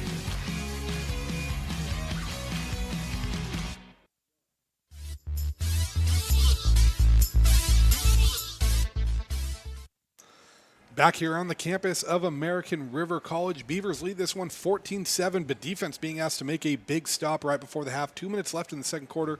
2nd and 9 from the Beaver 22 as Modesto's knocking on the door. And Chris, I know we talked about, but Modesto's going to be getting the ball to start the second half. So if you're the Beavers, I think coming into this one, even if you allow points, I think you're going to be okay if you're walking into that locker room with the lead rather than tied. Especially the way you finish that first half in so many aspects. Let's say MJC scores here. That's still 2 of the last 3 drives where you've got stops, you've got a big return on special teams. You had another great play on special teams, and your offense is moving down the field.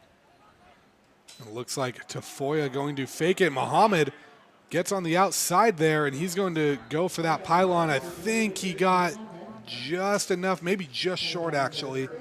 But a nice little play there, a little play action. Fooled me even on that, and looks like that's going to make this 3rd and a lot more manageable. 3rd and inches, it looks like. I think they're going to go right back to Muhammad here, go downhill. He's a kid that is almost impossible to bring down. They're going to go and bring him on the outside. Muhammad just bouncing off of this, and now inside the 10-yard line, so real change of momentum right there. Aiden Muhammad, 5'10", 200 pounds out of Enoch's High School in Modesto. Just a bowling ball back there for the Pirates, who are going to slow this down. With 2 timeouts left, I think you kind of have the luxury to do that. He's one of the stronger running backs I've seen at any level. That's why he averages over 7 yards a carry. He falls forward. He's got a strong upper body, a strong lower body. He can run north-south, but he's shown a lot of east-west as well. I think that's a big thing. You don't see a lot of guys with that size being able to move east-west as they're going to get this one over to Clark, who kind of stumbled, and the ball pops out, and the Beavers say they have it, and I believe they do. Picked up by Gavin Malloy.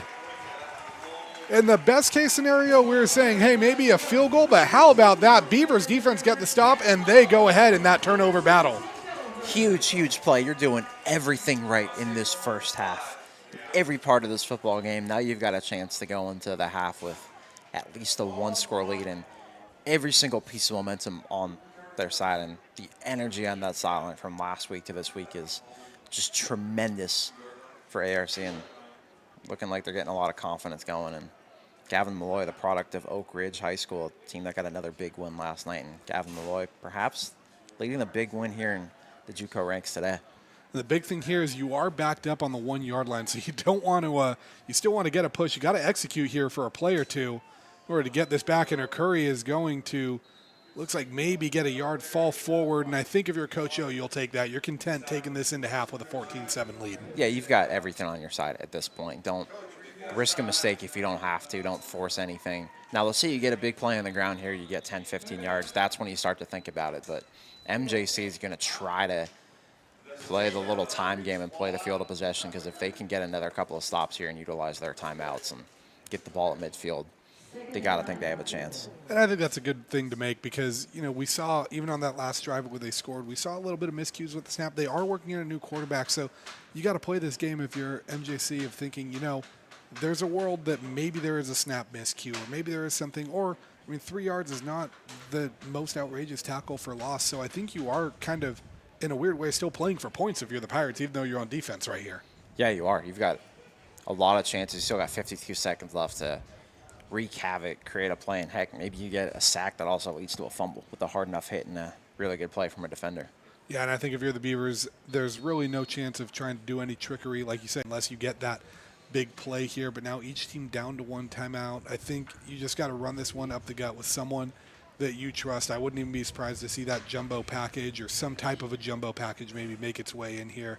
Just don't be too aggressive and find yourself in a situation where you don't need to be in. Yeah, exactly. Don't make a mistake. Don't risk something too big. Go into the half with the lead. Play smart football. And heck, maybe you get a good push here and get a first down, and then you've got some timeouts to utilize, and you've got a chance to go down the field still with 52 seconds.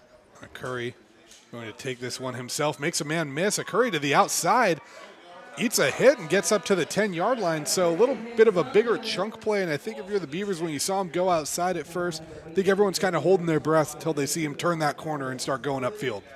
He's just got such wiggle to him, such shiftiness, such twitchiness for a quarterback too. And Monterey Trail kind of kid there. He is a kid. He is playing a near flawless first half, I would say. And, the big thing that we see with him is because he was listed as a receiver on the roster and has that receiver mentality, when he goes down in a way, he goes down almost like a receiver does, where he gets forward, he gets some extra yards, but he also kind of avoids contact at the same time. And he's eaten a few hits here, but I think he also does a really good job of not taking on a lot of these tackles head on. And now that you're saying that he's a receiver and listed as it on the roster too, it makes me think, are we going to get a trick play with him in that second half at some point? I think it opens it up to it. We've seen Anderson throw passes here in the past, and with 1 second left, it looked like people were getting ready to go for the half, but with 1 second now, we believe have a timeout. I think Modesto might have burned that last timeout right here.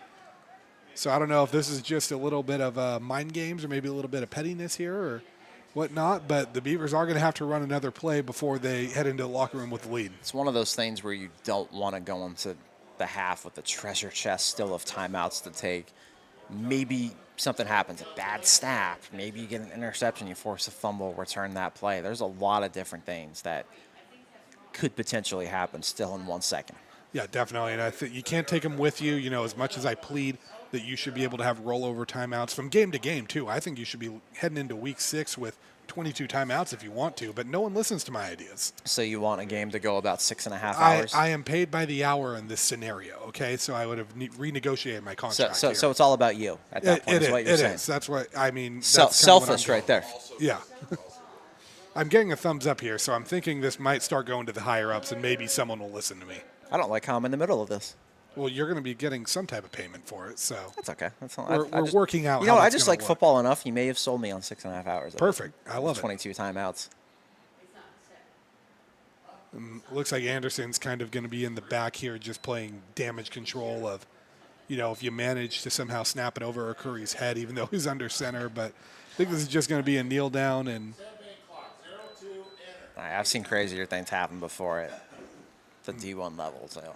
And 2 seconds is enough time to be dangerous, but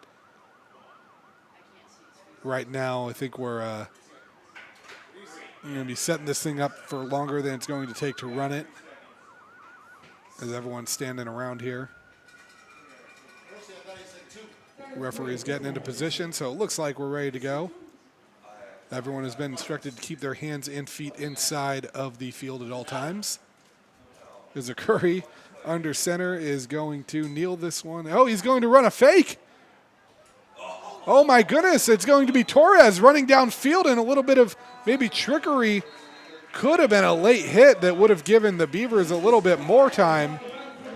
And we have a skirmish going on here. Going on after, too. And I think that was Coach O's maybe pettiness back at Modesto for calling that late timeout, saying, okay, we're going to try to take a stab downfield. And Chris, for a second, I didn't even know who had the ball right there. Oh, I was shocked. For a second, I thought they were going on the right sideline. Then they're coming this way, going west, I guess, right? If we're getting the directions properly, I guess this would be west, right? But a very unique play call, a good one that could have really hit, and you almost got a late hit call on top of it that would have given you the ball near midfield and then a chance to just go deep. Yeah, I love that move by Coach O right there, because I think that gives your team a chance and way to show your guys that you believe in them, and kind of, in a way, I feel like that kind of tells what we saw from the Beavers with this. But we'll unpack that and more at our halftime show. We'll be back once we get into this second half. Don't go anywhere. You are watching Beavers football on Stones Radio Network. When it comes to your home's maintenance and repairs, Jeffers Resource Group has you covered. Our handyman service. When it comes to your home's maintenance and repairs, Jeffers Resource Group has you covered. Our handyman services offer a comprehensive range of expertise, so you can have peace of mind. Contact us to schedule your service today. Hi, I'm Monica from Ace Body Shop and Towing. We are a family-oriented business. We've been in business for over 30 years. We are located downtown Lincoln at 333 Lincoln Boulevard in Lincoln, California. We do automotive repair and 24-hour towing. Our phone number is 916-645-2859, or you can find us on the web. American River College is a top-tier community college sports program that provides student athletes with the opportunity to thrive both athletically and academically. ARC Athletics is currently ranked 5th in the state and 2nd in Northern California. With over 19 sports programs, our athletes compete with the region's best athletes. Our diverse and dedicated coaching staff helps athletes develop the skills necessary to compete at the next level. Start your community college athletics journey with us. American River College, Sacramento's best athletic program. Go Beavers.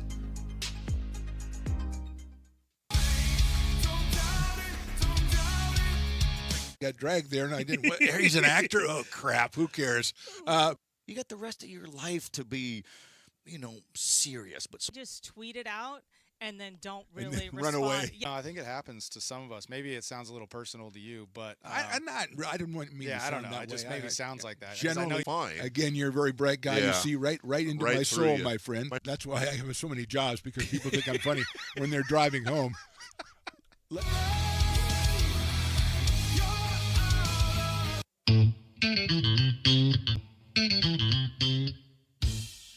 Oh, I love baking. I've been doing it my whole life. Grateful Bread was started because I needed the job. It always used to seem like bread was just an afterthought, and which was always kind of disappointing. But now, as not only foodies and people eating, they're expecting better quality, and people notice it, they can see it. When it comes to your home's maintenance and repairs, Jeffers Resource Group has you covered. Our handyman services offer a comprehensive range of expertise, from minor carpentry to drywall, electrical and flooring for property managers, landlords, and renters alike. We ensure that every job is completed to the highest standards, so you can have peace of mind. Contact us today to discover how Jeffers Resource Group can help keep your home in top shape. Lincoln Potters Baseball. Placer County's best-kept secret is back for another exciting summer at historic McBean Stadiums. Loaded with fun for the whole family, local beer, wine, and eats. Fireworks, giveaways, theme nights, kids zone, and more. Come join in the fun and enjoy small-town baseball with Major League Entertainment. Tickets on sale now at LincolnPotters.com. Lincoln Potters Baseball. Come on out and join in the fun. Hi, I'm Jessica. And I'm Miller. And we'd like to invite you to come see all that Miller's Ace Hardware has to offer and to give our happy and helpful staff a chance to earn your business. Whatever project you're working on, from lawn and garden to home repairs, you'll find everything you need at the new Miller's Ace Hardware. Power tools from the best name brands, and one of the largest selections of barbecues and barbecue accessories featuring brands like Traeger, Weber, and Big Green Egg. And if you're looking to freshen things up, visit the paint studio featuring Clark and Kensington, Benjamin Moore, and Magnolia Home by Joanna Gaines. Miller's Ace Hardware, where customer and community service meet. Located on the corner of Madison and Fair Oaks, behind the Ferrari building.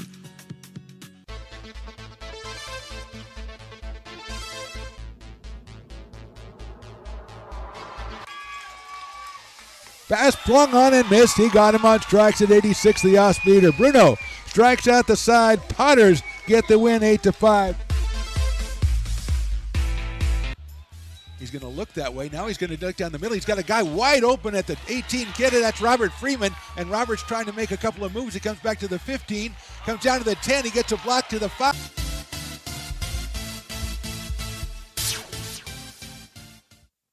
Here at Super Taco, we specialize in authentic Mexican food. One of the reasons we are different from other places is that we make everything from scratch. You get a great value when you come here, large portions and quality food. Our most popular dishes are many different kind of tacos. We have giant burritos, different kinds of enchiladas, and the fajita. If you're ready for real Mexican food, stop in at a Super Taco. We'd love to see you.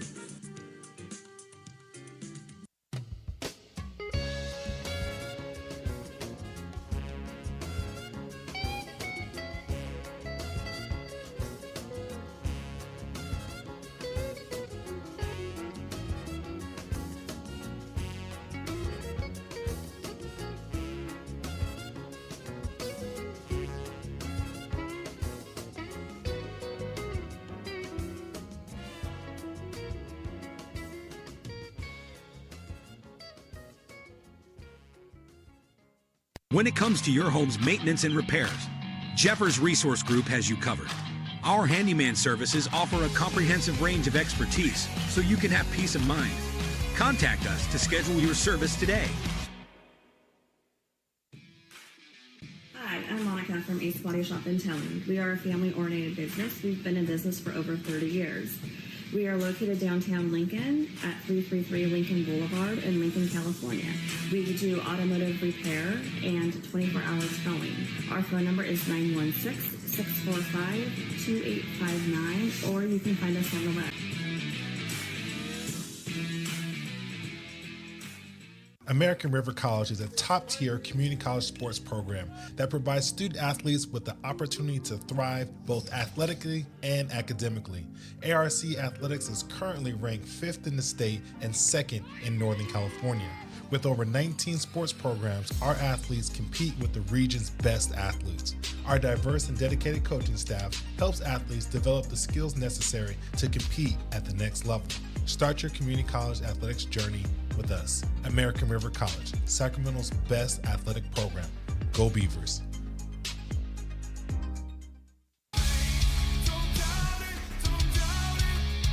got dragged there, and I didn't. What, he's an actor? Oh, crap. Who cares?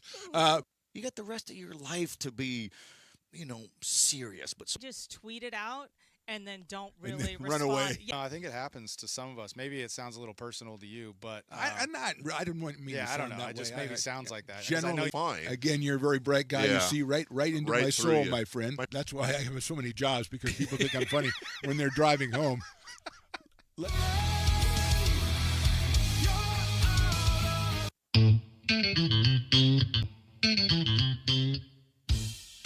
I love baking. I've been doing it my whole life.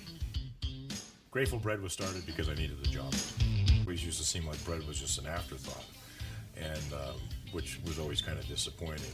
But now, as not only people, foodies and people eating, they're expecting better quality, and people notice it, they can see it. When it comes to your home's maintenance and repairs, Jeffers Resource Group has you covered.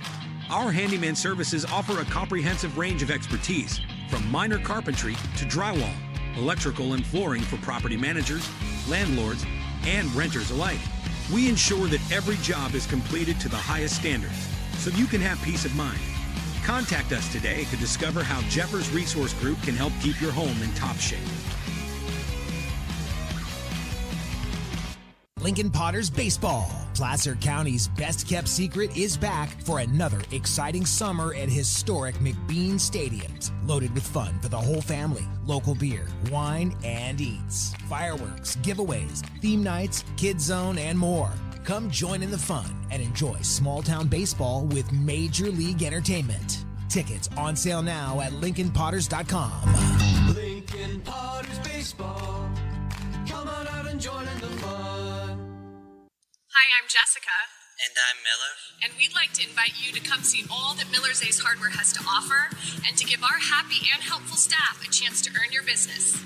Whatever project you're working on, from lawn and garden to home repairs, you'll find everything you need at the new Miller's Ace Hardware. Power tools from the best name brands, and one of the largest selections of barbecues and barbecue accessories featuring brands like Traeger, Weber, and Big Green Egg. And if you're looking to freshen things up, visit the paint studio featuring Clark and Kensington, Benjamin Moore, and Magnolia Home by Joanna Gaines. Miller's Ace Hardware, where customer and community service meet. Located on the corner of Madison and Fair Oaks, behind the Ferrari building.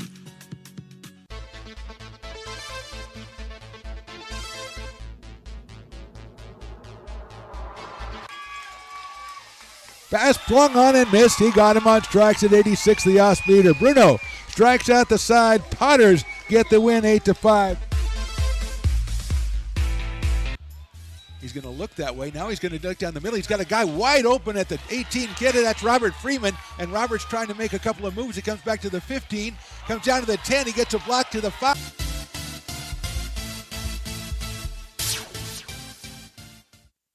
Here at Super Taco, we specialize in authentic Mexican food. One of the reasons we are different from other places is that we make everything from scratch. You get a great value when you come here, large portions and quality food. Our most popular dishes are many different kind of tacos. We have giant burritos, different kinds of enchiladas, and the fajita. If you're ready for real Mexican food, stop in at a Super Taco. We'd love to see you.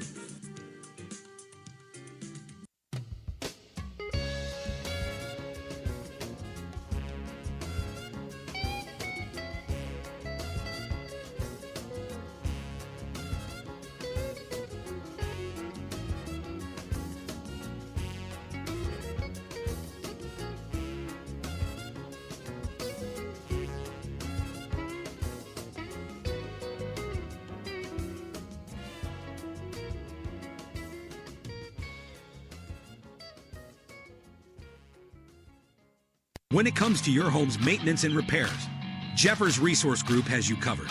Our handyman services offer a comprehensive range of expertise, so you can have peace of mind. Contact us to schedule your service today.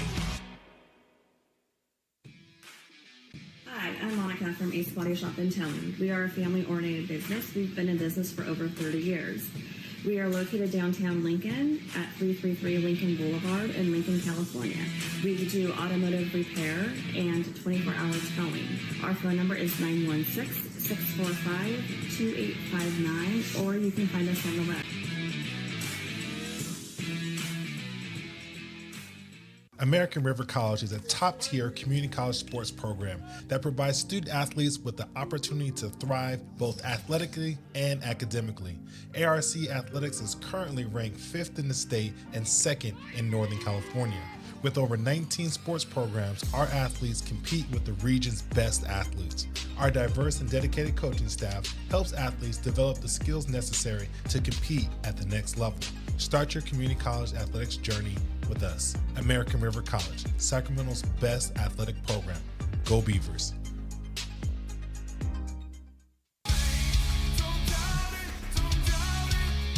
Got dragged there, and I didn't. He's an actor. Oh crap! Who cares?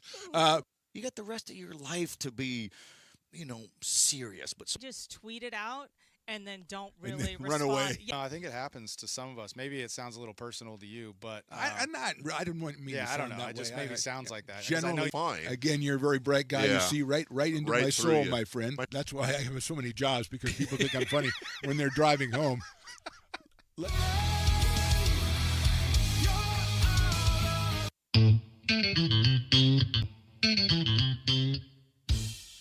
Oh, I love baking. I've been doing it my whole life. Grateful Bread was started because I needed the job. It always used to seem like bread was just an afterthought, and which was always kind of disappointing. But now, as not only people, foodies and people eating, they're expecting better quality, and people notice it, they can see it. When it comes to your home's maintenance and repairs, Jeffers Resource Group has you covered. Our handyman services offer a comprehensive range of expertise, from minor carpentry to drywall, electrical and flooring for property managers, landlords, and renters alike. We ensure that every job is completed to the highest standards, so you can have peace of mind. Contact us today to discover how Jeffers Resource Group can help keep your home in top shape.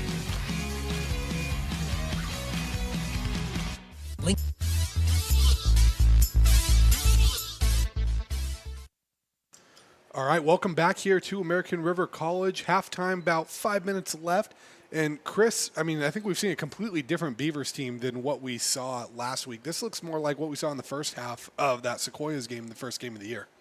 Moving the ball effectively, last couple of drives, you got to score. You got that big punt return, got a few stops on defense, and you've got to deal with our quarterback making a lot of plays. They found a guy in Frank Curry who has got great timing with Luis Torres. He's running the ball. He's got, like we mentioned, a little wiggle to his game. Great footwork, really good arm, good timing, and he's a gamer. He's a playmaker with that really high IQ. And what did we say in the second quarter? I kind of want to see him take an IQ test, because I think he'd hit some pretty astronomical scores. He did, and he made some pretty astronomical throws too. He made a few good throws to Torres on some comebacks, some speed outs right there. And the big thing is we talked about wanting to be aggressive in a way with him, but also establish some continuity. And I think he did a good job of that. He was 7 of 8 throwing in that first half, 45 yards, so efficient enough to do what he needed to do. And then he used his legs a lot too. A big piece of why that offense was able to move. And I think right now, if you're Coach O, you're kind of fired up because you've been looking for an answer at quarterback, and Curry has given you, feels like, the most consistent half of football we've seen since the season started. You're not just a one-dimensional offense that can throw. You're not just a two-dimensional offense that can run and throw. You're a three-dimensional offense because your quarterback can run the football. And the way that they've just gone up and down the field, gotten their defense a ton of rest, they have got everything on their side, because they also got that stop there. They got the fumble, I should say, late in the first half. So everything is going ARC's way, and they've earned it. They're punching it down your throat, playing some great just team complementary football and getting the ball to their playmakers and playing smart plays. We said before the game, win the turnover battle, and that they're doing. And I think the big thing we've seen in that, winning the turnover battle. And, it kind of shows in that stat line. Your special teams has made some plays. You had the long punt return that ended up resulting in a touchdown. You had the punt that pinned him down inside the 10. You had the other kickoff over here where you pinned him down inside the 10-yard line. Modesto has over 200 yards of offense right now. They're outgaining American River by 70 yards, but only 7 points to show for it. And I think that's a big testament to this defense bending but not breaking, and to the special teams of American River to get them behind the sticks where, you may have gotten 30, 40 yards on that drive, but you started at the 8-yard line, so you're still punting that ball when we finally get that stop. Yeah, MJC's really run the ball effectively. Aiden Muhammad's had a just consistent 6-7 yard run after another, inside, outside, everything in between. They had that big pass play to Darius Doyle early, but there's those 2 drives they're going to want to look back at where 5 or 6 plays were a pass, a couple of drops in there, punted the ball twice, and then you drive down the field and you fumble the ball inside the 10-yard line. Those are those mistakes that you just are going to look back and are going to keep coaches and players just sleepless at night, and ARC's taking advantage. And one thing we mentioned too, wanting to get this running game going. The Beavers have 3 rushers with 20 or more yards so far in this, averaging 4 yards a carry, 22 rushes, 88 yards. A Curry with 9 attempts, 31 yards. A lot of those were kind of just making something out of nothing. Torres, 25 yards on his lone carry. And then Troy Summer, 6 carries, 28 yards, and he has the touchdown run as well for the Beavers. So, I mean, that run game kind of going and helped open things up for the passing offense. Torres has 5 catches, 41 yards. Everything's working at this point. Keep doing what you're doing. Also, credit to the game plan from this coaching staff, from Osterhout to his assistants. Everybody has been locked in and dialed in all week, and they've really implemented, you could say, a 10 out of 10 game plan right now. It seems like it, and it seems like, the defense doing what it does best. He's trusting his quarterbacks.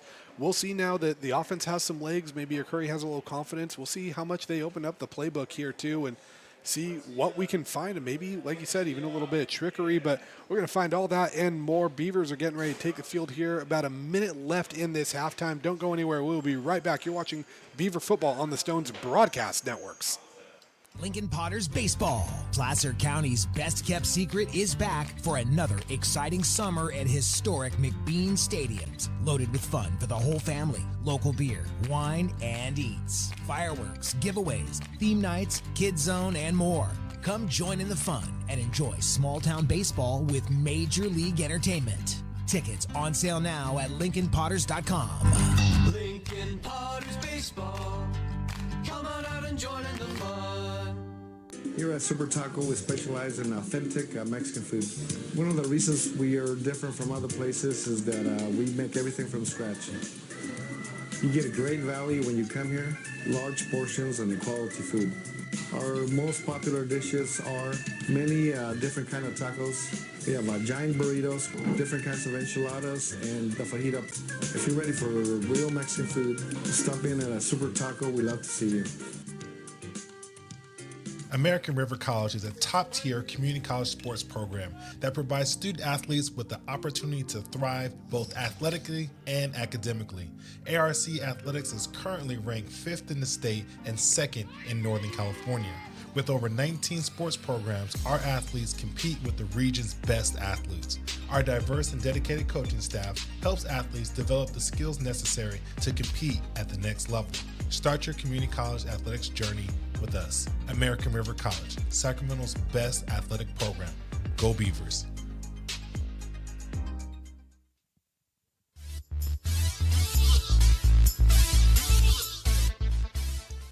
Back here at American River College, Pirates set to receive this second half kickoff. And Chris, we talked about the defense setting the tone. I mean, they gave up that touchdown on the opening drive of the game, but outside of that, this defense has been solid, bending but not breaking. What are you asking of your defense right here if you're Coach O on this first drive? Keep bending, not breaking, and get another takeaway. That's the biggest thing. You've already won the turnover battle in the first half. Win it once more in the second half, and I think you'll be going into Sunday and going into next week with a win under your belts. And if you're Modesto, too, how aggressive do you play this one? Because it feels like you've moved the ball well, you've had some consistency, but it's only resulted in 7 points. If you're the Pirates, do you kind of, stay the course and keep this ship on this track thinking that you're going to punch one in soon? Or do you maybe make a change and maybe try to make a stab downfield or something aggressive, or maybe some trickery or some play action to try to throw these Beavers off? I think you keep doing what you're doing on the grounds. Those two drives in a row earlier. Then there was the late one where they didn't score, but there was that one stretch where I mentioned 5 or 6 plays were a pass when they were running the ball effectively. Get back to the ground. Then that's where you can hit it quick here to the Darius Doyle. And I also think getting Curtis Maynor more involved in offense. Let's say the run game does get stuffed a couple of plays in a row. Curtis Maynor is a guy that's been their top pass catcher all year. If you can unlock him next to Xavier Clark, next to Darius Doyle, and get him the football, MJC can really start moving the ball down the field. And we'll see what happens with that. Beavers took control of time of possession that first half, 16-23 for the Beavers, 13-37, I believe, for the Pirates. I think that adds up to 60 seconds. If I'm wrong, don't judge me. I'm a journalism major, not a math major. Don't hold that to me as toe meets leather here, and Missouri's just going to watch that one fly above his head. So the Pirates going to get the ball and see what they can do here. Looks like no changes to the offense really from what we've seen. And Tafoya has played a strong game so far, over 100 yards passing, and a lot of them to Xavier Clark. I believe he has 52 yards on 3 catches there. He has the touchdown as well, but Beavers kind of done a good job making sure putting them in situations where they have to throw, and I think that's just one of the most uncomfortable things you can do as an offense when you're calling a play and the defense knows the concept you're going to be calling.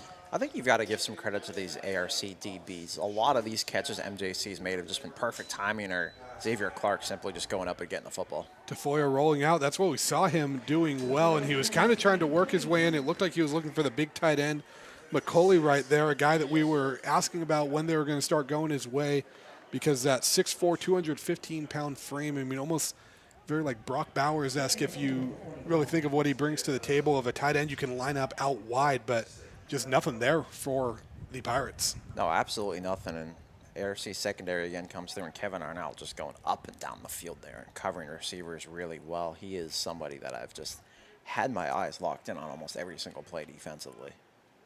Pirates show up in the shotgun here, and that rollout's been their bread and butter, but the Beavers done a good job adjusting to stop it. This time it's going to be a designed run by Tafoya, and it looked like number 93, Devin Critchen right there, getting the tackle, got a hand kind of up on him, but avoided that face mask. And if you're the Beavers now, you got them in the situation you wanted. You're getting them out of their game. They're not running the football. They're throwing it on a designed quarterback run. Now it's 3rd and 9. Can your defense get another stop? Because it's been since, what did you say, that first drive since MJC scored. Big Curtis Maynard on the outside. Let's see if he looks for him. Instead, he goes underneath to Clark, and that one sniffed out right away. And it looks like that was Edgar Montez, I believe, on the tackle there, the Sheldon product. First time calling his name today. Elk Grove Unified, Sheldon High School making a big play, and another stop from this defense. This one a 3 and out. You didn't even have to bend. You just broke MJC's offense right there. And I think the big thing we saw with that is Clark was able to make a few guys miss earlier in that first half. He had the one-on-one there, and Montez just wrapping up and completing that tackle. Cannot stress enough just how important finishing your tackles are at any level of football. I mean, we see from, Saturday mornings with the 6-year-olds playing to NFL Sundays, finding ways to wrap up and get guys to the ground, especially one-on-one, is usually the difference of winning and losing. It's called taking the right angles and then finishing, and they're getting that right now. This one booted out there. It's going to be fielded once again, and another good return by Colby Eckhart. He had that 60-something yard return there. Looks like he got another 15-20 on that one. The Beavers starting in plus territory. They're winning the field position battle. They're winning the turnover battle. Shows on the scoreboard. And do you think if you're Coach O, you've drawn up anything special to maybe try on this first drive coming out of the half, especially after forcing a 3 and out, or are you going to still let this team kind of march down the field a little bit? Is it that time where you get that trick play with our Curry, a receiver and a quarterback? Is that one of those times where you do something weird and then he runs to the outside and you throw him the football? I mean, it feels like a third quarter type of move, but I don't know if you break that out on the first drive. I think maybe you see how this one goes. You don't want to squander that good field position. As a Curry looks for Jaden Anderson. Anderson's going to get a little bit of a low pass, but turns that into about a 5-yard gain. And again, the timing seems right. Anderson gets his blockers and giving him the ball in space. Yeah, great play there. And Josh Feuerbeck just moves really well for a tight end on the outside. Got him in motion, hits that block, drove his defender about a yard or two back to get those couple of extra yards for Anderson. And once again, a plus first down for American River. And Feuerbeck, kind of one of those modern tight ends, 6'5", 215 pounds, so you get that slender frame, but still quick enough at 215 that he can be a threat in the passing game. As a Curry lines up, surveying the field. Gets snapped. He's going to give this one off to Sommer, who's going to bounce it outside. And it looked like that might have been an option play that Curry had to make a quick decision on. He makes the right one. Sommer moves him in to get to a 3rd and 1. Hey, you'll still take that 4 yards in a cloud of dust. Is that what they say? I think so. You keep getting that here, and you get to 3rd and 1, and this is another one of those plays where our Curry can keep the ball himself. And get a couple of yards. Important to note, Landon Richardson's career-long field goal is 42 yards, so it's probably 4-down territory here if you don't get this. Is a Curry in the shotgun. Pirates show pressure. Curry goes up the middle, tripped up, but it looks like he's going to have enough for the first down. And the Beavers move the chains. Saw some late shifts there from MJC's front four. Weren't completely ready, and ARC takes advantage. Curry follows his blockers and gets another first down, and now you're getting close to the 30-yard line. And the push we've seen from this this offensive line today has been night and day different from last week. I mean, we saw times last week where it felt like plays were getting blown up before they started. Here, the Pirates know the Beavers are going to run the ball, and they're still able to get a push. That's the greatest thing you can have as a play caller. The defense might know what's coming, but you're just daring them to stop you. And that one going to be a disaster. Ball comes out. It's going to be recovered by the Pirates in a long return here as he's going to be wrestled to the ground. Number 32, Jalon Booth, the game wrecker. Modesto's leading tackler coming into this game. And we do have a flag.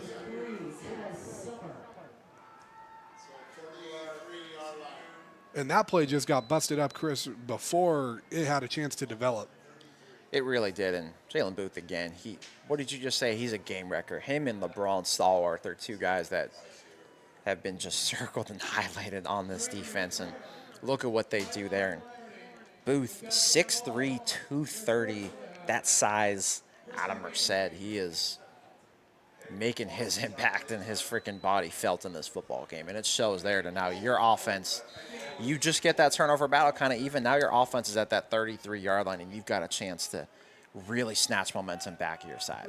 Yeah, and on that, I mean, I mistakenly said Booth was the team's leading tackler. He's not that. He had 10 on the season entering today, but 5 sacks, 7 tackles for loss. So there's the game wrecker status we were talking about. And if you're the Pirates, maybe the football god's smiling on you a little bit. Stafoya hands this one off.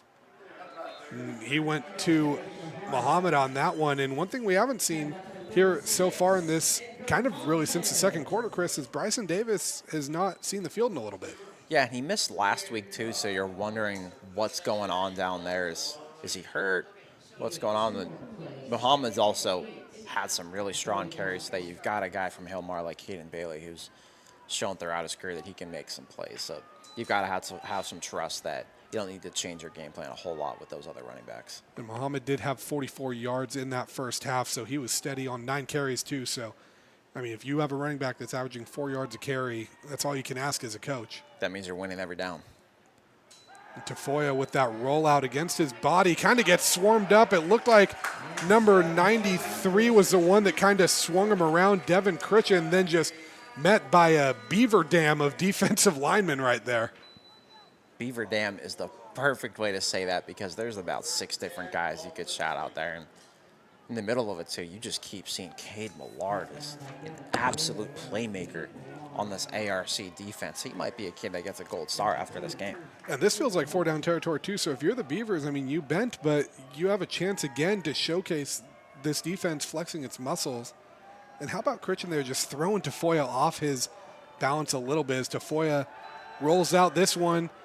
He's going to find his man, looks like Curtis Maynor, a target we haven't seen yet. Chris, at an imposing 6'2", 185. I mean, Maynor's kind of what you want to see in a receiver at this level. He really is, and he's got a great route tree, good size, really strong hands. He almost made that tough catch on the sideline earlier as well where he had to contort his body. I'm surprised he didn't hurt his freaking hips on that play, too. But he's the complete package on the outside. And the body control you see in some of these receivers is incredible at this level. As Tafoya looking for Maynor again, he's going to stumble on that one. It's like maybe just the timing a little off. I think even without the stumble, it might have been a little far in front of him.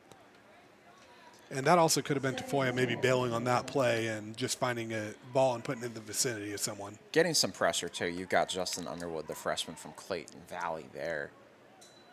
Some East Bay football coming through here, too, for ARC. Kind of shows that the bandwidth they've got of a lot of different playmakers from East Bay to Sacramento and all points in between. And you win the first down battle again defensively. Now can you get a second down stop and can you get a third down stop and maybe just limit them to a field goal?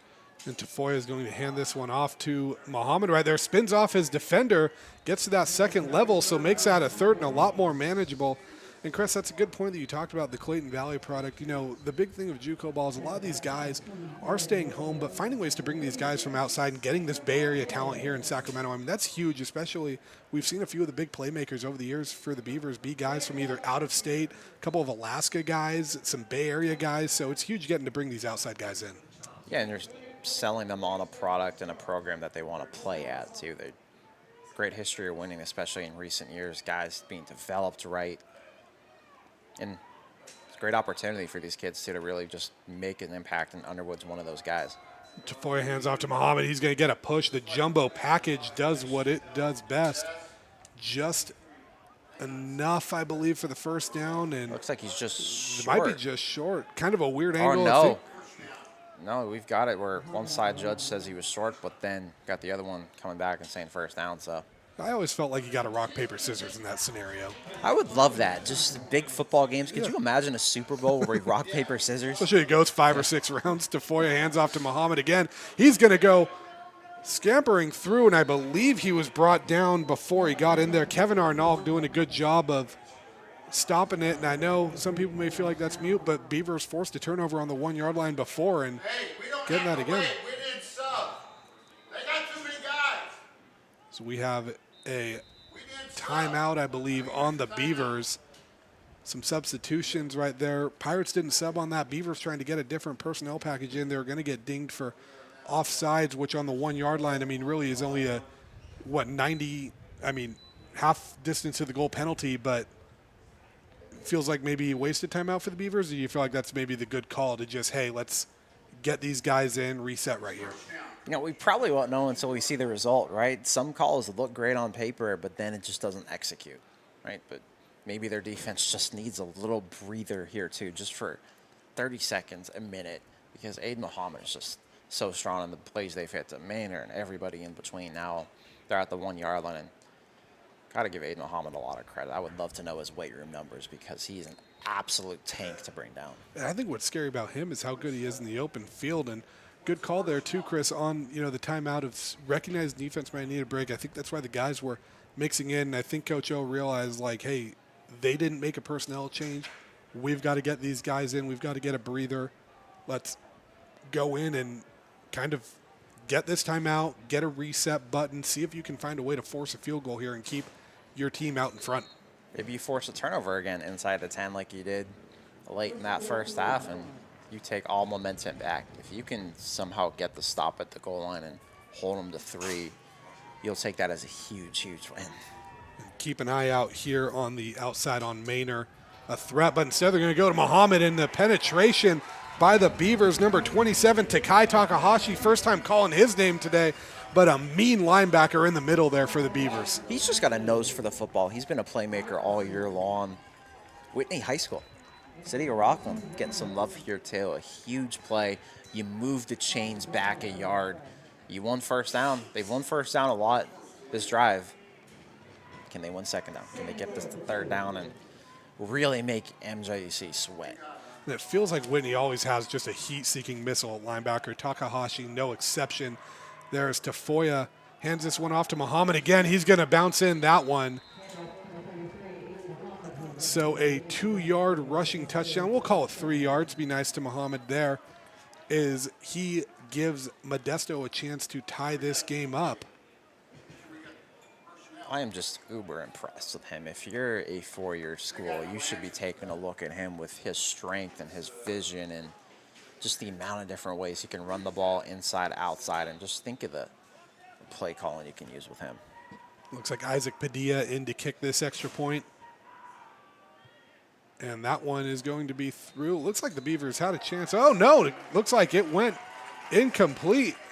Announcer's curse right there watching the ball instead of the referees. But, again, the football got smiling down on American River. Wide right there. And maybe you've earned another kind of reward from the football gods there, and you're up 1 point. And, wow, yeah, we look at all 3 phases, and ARC's won one of the biggest ones, special teams. And put the legendary Bill Snyder of Kansas State would have to be smiling if he's watching this game and he was an ARC kind of supporter. I like to think Bill Snyder is watching this game. Probably is. What else No. would he be doing on a Saturday? And, like we say, special teams is a third of the game, and a lot of times those special teams errors are the ones that mount up, or those big special teams plays are the ones that mount up. And an extra point always, no matter what happens, is going to matter at the end of the game, because that's the difference of a field goal tying it or winning it. That's the difference of having to go for 2 in a certain situation. So if you're the Beavers here, I think the big thing now is making them pay for that and getting this offense back going again, finding a way to get our Curry going, and really kind of taking your shot here. Exactly. And they were moving the ball that last drive before that fumble and that turnover.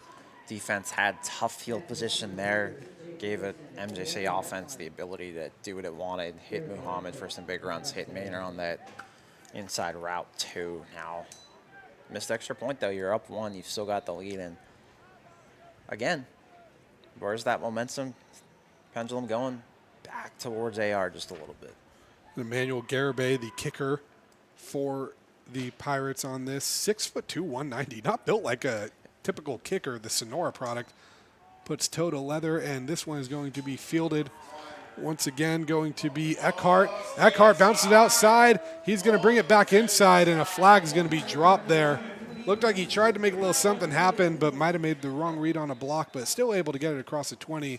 We'll see if this flag brings that one back, though. They're going to get them for a hold there, right near those hash marks. But Emmanuel Garibay, Sonora product, a state champion of Sonora. And wow, what a football program he's come from.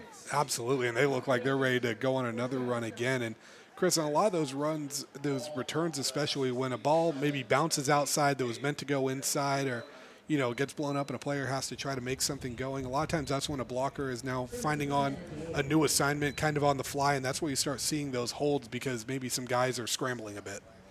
Yeah, that's one reason why I've heard some college coaches like a Rich Rodriguez says he doesn't love returns all the time, just because of the risk of a penalty taking everything back. But they've gotten some really good punt returns too, so hard to say that the return game hasn't gone their way all day. Absolutely. I think he has earned the right for those returns, as Sommer kind of bouncing around, and the second effort by Booth there is what's going to bring him down. It looks like he got wrapped up on the ground, just couldn't go anywhere, but a nice little 5-yard gain. And I think when you're backed up inside your 10, that's what you want to do to get ahead of this right here. And 2nd and 5, 2nd and 6, you have a lot of options. You do, and I'm looking at getting a Luis Torres the ball again here, if not on 2nd down, on 3rd down, utilizing that connection. And you're seeing him, looks like he's lined up in the slot on the left side, and that's a guy, you see their linebackers, they're keen in on him right now. And the tight end package of Jaden Suggs and Dylan Fear, two big pass catchers for the Beavers. As Curry is going to hand it off to Sommer. He's going to bounce behind Suggs, getting to the outside, and just wrapped up on that one. Still about a gain of 1 or 2. Nice little block by Suggs there, but better pursuit from Modesto. Yeah, that's what their defense has been known for much of this year, with who they've got, with Booth, with Stallworth, and their DBs. They fly to that football, they hit hard. Now can they do it one more time here on, what is that, 3rd and 3? And Suggs, a big blocker from his tight end spot, comes from that wing T offense at Placer High School. Was a fullback there, converted to tight end. 3rd and 3 here is a Curry. Gets a little bit of a low snap. That one's going to be Crawford. He gets wrapped up and maybe gets a yard there, but Beaver's going to have to punt and give the ball back to a Modesto offense that's kind of feeling itself. It is. They've got everybody they want involved now in this offense. They get another stop, force a turnover last drive, get a stop here, and might lead to some decent field position to start this next possession. And the way that they just move the ball, granted with great field position on their side, they've got to be feeling just like they did that start of that game when they took the lead. Richardson going to punt from his goal line. Looks like Malone deep to return. It's a little bit of a jump there and a bad snap. Richardson gets it off, but it's going to be blocked, tipped, and it's going to go in. That one is going to be recovered by the Pirates for a touchdown. We'll see the number on that. Looks like number 80 that got that, Cade Clifton. And let's take another look at that one, because that whole play was just a lot to unpack. I mean, Chris, what do you see here? A low snap, tough. You've got everyone in the punter's face. There's only so much he can do there. Then look at that tip, and then Cade Clifton with the touchdown there. Modesto takes the lead, and that Clifton name, we mentioned Sonora. Kirk Clifton, just an all-time coach, I would say, at Sonora, and get Cade Clifton making a game-changing play here, and Modesto takes the lead and just been rallying ever since halftime. I mean, we talked about how important it is to get these special teams plays. So Modesto's special teams flexing its muscles a little bit right here, and it feels like the biggest momentum shifts come there as the Pirates are going for 2 here. Chris, do you like this decision? I don't know if I love it. I think I would rather just take the points, the extra point. You've already got so much on your side. But, I mean, if you get the 2-point try, you're up 7. And especially, I guess, because you missed the extra point last time, too. So maybe it actually is the right call when I think about it as well. Trust your offense, the plays that they've made, and go up 21-14 if you hit this right. I agree with it to an extent, but at the same time, you don't get this, and all of a sudden maybe you give a little bit of that momentum back to the Beavers, and then a touchdown, even if they miss their extra point, that puts them in the lead. But, again, this is kind of what we talked about, where the missed extra point kind of turns a game on its head. And back to that punt, too, I know it feels like the disasters always strike when you're punting closer to your own end zone there. I feel like that's what happened. Richardson, I felt like, did a good job trying to recover there and even getting that thing off, but it's tough to punt when you have to all of a sudden switch to that rugby-style punt. You have 2 guys hitting you at the same time, and all it takes is one guy getting a fingertip on it to really break a play wide open. Just the impact of special teams on this game. Once again, we've had a punt return touchdown. We've had a missed extra point, and then a punt block touchdown. It goes to show you how important this phase of the game is. It probably doesn't get talked about enough, but I guarantee you these coaches stress about special teams almost 24/7. It looks like they're going to stick with the decision, go for it. Caden Bailey actually lined up in the backfield there. Tafoya in that little bit of pistol, and they're going to mix everything around. Everyone's in motion outside of Tafoya and the lineman. And he's going to roll out to the right. Looks like he's going to call his own number. Found a block he liked. He dives in for 6. So a great read there by Tafoya, and it looks like his bread and butter has been when they let him kind of go on those rollouts and see what he does. And Chris, good, paid off for them right there. Did you see that block there from number 53, Quincy Simeon out of Patterson High School, too? The football town of Patterson hits a huge block. Day-Day Tafoya follows it. He had the option as well. It looked like Caden Bailey was kind of streaking open in the flat, but he takes that, sees that hole, and Quincy Simeon, tremendous block, just like he did in high school at Patterson. They've reached section championship games and won league titles, and blocking matters. That's what I love about this level of football, too, because you look at rosters all around the state in JUCO. I mean, especially with these 2 teams, with AR, with Modesto, and it almost feels like a little bit of nostalgia because we're looking at, like, I remember watching this kid in high school. So these kids coming from great football towns, great football lineages. And, I mean, these are 2 very, very talented teams just duking it out. Shows you how good football is in the Valley, right? We can talk 916 versus 209 all we want, but I might anger some people here, but I'd say they're pretty much even with just the brand of football you get in these various leagues and these various parts of the section. Beavers now going to be receiving this one, and now 6:02 left in the third quarter, 21-14. Modesto just like that. 9 minutes ago, the Beavers just made a huge stop and looked like they had all the momentum. Now all of a sudden they find themselves trailing. If you're Coach O, what are you telling your offense right here, and what are you doing to kind of get that energy back on your sideline? It's just a matter of execution. A lot of it's been execution mishaps that have then led to Modesto getting those points, right? The fumble, nice return inside to your territory, a low snap on the punt, it gets blocked for a touchdown. Get back to what you did in the first half, because a lot of that, I'd say 26 of those 30 minutes in the first half felt like pretty much flawless football. Absolutely, and Eckhart there wrangled up behind the line. Looked like number 35, I believe, Titus Leota, I believe, sorry, that made that tackle. And I think right now we talked about maybe seeing a little bit of trickery here. I think this is where you give a Curry maybe something like that bootleg that's been working for him, or I think this is where you maybe get something in the mix and see if you can get Jaden Anderson deep down the field or something to where he gets it in space and can make a big play. Looking at Torres and Anderson on that right side of the field. There's a Curry, puts a man in motion. He's going to hand it off. I believe that's going to be a Somer. And the edge right there set by Booth, and he just gets a big bear paw on him. and stops that one. So not how you wanted to start this drive, and Booth is really taking this game over in the second half. I mean, he is everywhere on this defense. If he doesn't have some impact on every tackle of the second half, I would be wildly surprised. And one big thing to notice, too, the defensive back matchup. Jaden Anderson staying at 6'1". He's lining up either against Elias Mayo at 6'4" or Elma Wharton at 6'2". So the shorter man in that matchup both times is Curry has to bail on it early. He can use his legs, and he's going to turn that to the outside. Curry. But it looks like a flag there is going to bring this one back. A great heads-up play by Curry right there to turn that in, but unfortunately for the Beavers, they will be bitten by the penalty bug here, as it looks like that's going to be a hold. Everything looks so good there because Luis Torres blocking a bigger man, too, and did a good job of sealing his guy and giving Curry more room, but unfortunately, a hold, one of his teammates brings this offense back, and now you're second and long territory. And I guess if there's any consolation if you're the Beavers, the hold happened a little further up, so maybe not as big of a loss. But I think that's a case of, we talked about when plays bounce to where they're not supposed to be. That, I think, was a play that went for more yards and turned in something it wasn't supposed to be. So you had guys that aren't normally blocking, and that scramble leads to a penalty there. Dylan Fear in the game, kind of in that slot from the tight end. Curry in the shotgun now. We'll see if they get Fear involved. Haven't looked his way yet. And Curry with a little bootleg, and that one batted down. And who else but Booth? Win or lose for Modesto, I think they're going to be giving him a player of the game type of nod.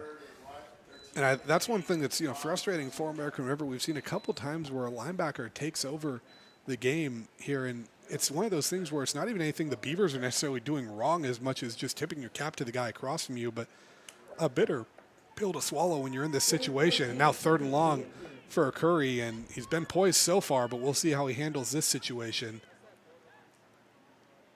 Brings a man in motion. And Curry looking back, looks to throw right away. He looks for Torres. It's going to be picked off by number 14, Reyes Diaz, and he is in for 6, a backbreaker of a pick 6. And just like that, the Pirates are up 2 scorers. Thought he had his guy there, but Reyes Diaz read the quarterback's eyes, gets that pick 6, and now Modesto's got a 2-score lead. But the length of this defense making a huge impact. You had mentioned a 6'4" corner, a 6'2" corner. That was something I was really looking at before this game. ARC was doing a good job of beating those guys, right? These out routes, play action, everything else. But now they get Jalen Booth is making every single tackle, it seems like. Their long DBs are making plays, and Jalen Booth kind of tips a pass in the backfield, and now a pick 6. This is exactly what Modesto dreamt about when they drew this thing up defensively, game plan wise, and now they've got 21 straight points, and they have just really won that battle. What do you call it? Turnover battle in the second half. They forced 2 of them. They've got a block punt touchdown as well. Absolutely, and I think what stings about this the most too is when you're the Beavers, your defense has done its job. I mean, your defense has given up 14 points, but special teams mishap and then a pick 6. I mean, just 2 things that feel like backbreakers. If you get a special teams touchdown and a defensive touchdown in the same game, you got to be feeling good about this if you're Modesto. And now I think is really the time to go deep into that offensive bag, look into that bag of tricks, but also at the same time, you've got to keep Curry, his confidence up, because he's doing what needs to be done. It's just when you get a defense that starts flying around and smelling blood in the water like Modesto is right now, it's tough to stop that. There's no reason why he still shouldn't have a ton of confidence with the way he's played for a majority of this game. Just the decisions he's made, the throws he's made across the field, those play action passes, what he's done with his feet, there's no reason why his head should be down. That's one play right there. Move on, move to the next one, engineer a good drive, and wear out that MJC defense. I agree, and Curry's been efficient this game. I mean, that's really the first mishap I feel like he's made in there, and a lot of that, too, was a good play there by Diaz. Yes. Modesto looks like an extra, looks like sending a man off. Not something you see a ton at the college level. High school, you'll see it because someone didn't have a knee pad on or something like that, but you don't see that often in college. Eckhart's going to take this one. He gets it in stride on the run and a chance to do something here, and Eckhart gets it around the 30, so what you wanted from that, maybe a little bit of luck that he was able to catch that coming on to have some forward momentum. He looks like an all-conference type returner, especially today alone. He has done a really good job giving his offense good field position throughout, and now at your 31, you got a solid return. What can Frank or Curry and his comrades do out there? And I think that's a big thing right now is just giving them that confidence with the Beavers. And looks like Damarian Williams, a receiver, at the bottom of your screen here. First time we've seen his number in the game there.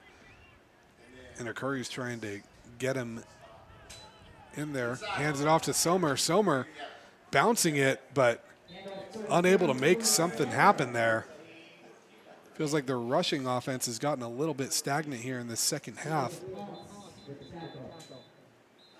Everyone in this MJC defense right now. Now you've got Gerardo Ponce, 6'2", 225 sophomore from Hillmar, coming in there, playing sideline to sideline, making a stop and making that just a 1-yard gain. They have got just big dudes with a lot of length, a lot of strength, and some good explosion just throughout that defense. I think the biggest thing, too, that we've seen is the best defenses have the best pursuit, and the coaches that preach that pursuit are usually the ones that we see. And it feels like every time the Beavers are making a play or something has to bounce outside where they make a man miss, they're met by 3 or 4 white jerseys, and it's just a tough thing to overcome. And I know sometimes all it takes is a play to be explosive and kind of counter that, but right now if you're the Beavers, now you're working against the clock, so momentum's gone against you. You got to find a way to get this offense's legs going again because we've seen it. We've seen a Curry have some confidence, and he still looks like he's poised out there. He doesn't seem rattled at all, but you just got to find a way to get it moving again. Yeah, you do. That's the biggest thing. Now, can you hit that big play? Can MJC's defense, can they also just make a mistake? Can somebody miss a read? Can you miss an assignment? Can you get somebody open in the open field and hit a 50, 60-yard game or even a touchdown? Looks like our injured man is up, and it looks like that was Somer on that. It's going to be going up mostly on his own power, and he did give a little kind of fist bump in the air when he was on the ground. I don't know if that was part of the injury thing or maybe a sign of I'm all good. He's hobbling, but it looks like something where you're going to be happy he's walking off on his own power. Tough young man, that's for sure. He got popped on that play, and he's coming back up, and wouldn't be shocked to see him come back in at some point. That's going to bring Zaire Eastman in as a running back. 21 carries, 53 yards on the season for him. First time calling his name this season. Anderson in motion. And Curry goes to find Anderson, and he's going to make a man miss and gets right up near that first down marker, and that's what you got to do with a guy like him. And I think if you're Coach O, with where you're at in this game, a lot of this game plan is going to be finding ways to get the ball in his hands. That's the biggest thing. Just dial it up, get the ball in your playmaker's hands, get them in space. That's what he did there. He got 8 yards. I thought he got the first down there for a second, but I guess he's a yard short. Trust your guys, and who do we got coming in right now? You got, is that Elijah Gutierrez in the backfield? Yep, Gutierrez coming in for Eastman right here. Pirates playing like they're anticipating a run. 3rd and 1 from the Modesto 40-yard line, or the Beaver 40-yard line. So Curry's going to call his own number, and I think that second effort was enough to get it. He is an absolute gamer. He puts his body on the line there. He gets hit a couple of times, stays up, falls forward, gets 2 or 3 yards, and keeps those sticks moving. And more confidence builders for him, and I've been really impressed with what I've seen from him. I think he's got a lot of tools to work with and call an offense for. An important thing to note, too, usually when you see a quarterback put his shoulder down and run like that, they're 6'3", 6'4". Curry's 6 foot 190. He's not necessarily the biggest kid out there, but he is not playing like a 6 foot 190 quarterback. He's got a little Josh Allen-esque meanness to him when he runs that ball. He really does. That's Monterey Trail football at its finest. When you come from that program, that's the way you are. And Curry goes deep, and that one's going to be intercepted.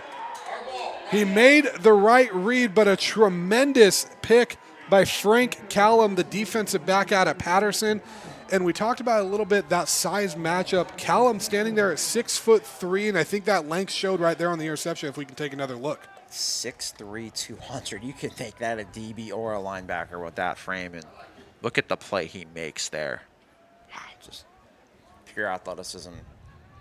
Great eyes. He read that play from the jump. And another turnover forced in this second half, and Modesto's got a chance to ram the ball down ARC's throats and really make this their ball game. And it felt like, we knew they needed to take that shot deep. I think it was the right call. He made the right read to go to Anderson. The play was there. And again, another case where you just got to tip your cap to the team across from you.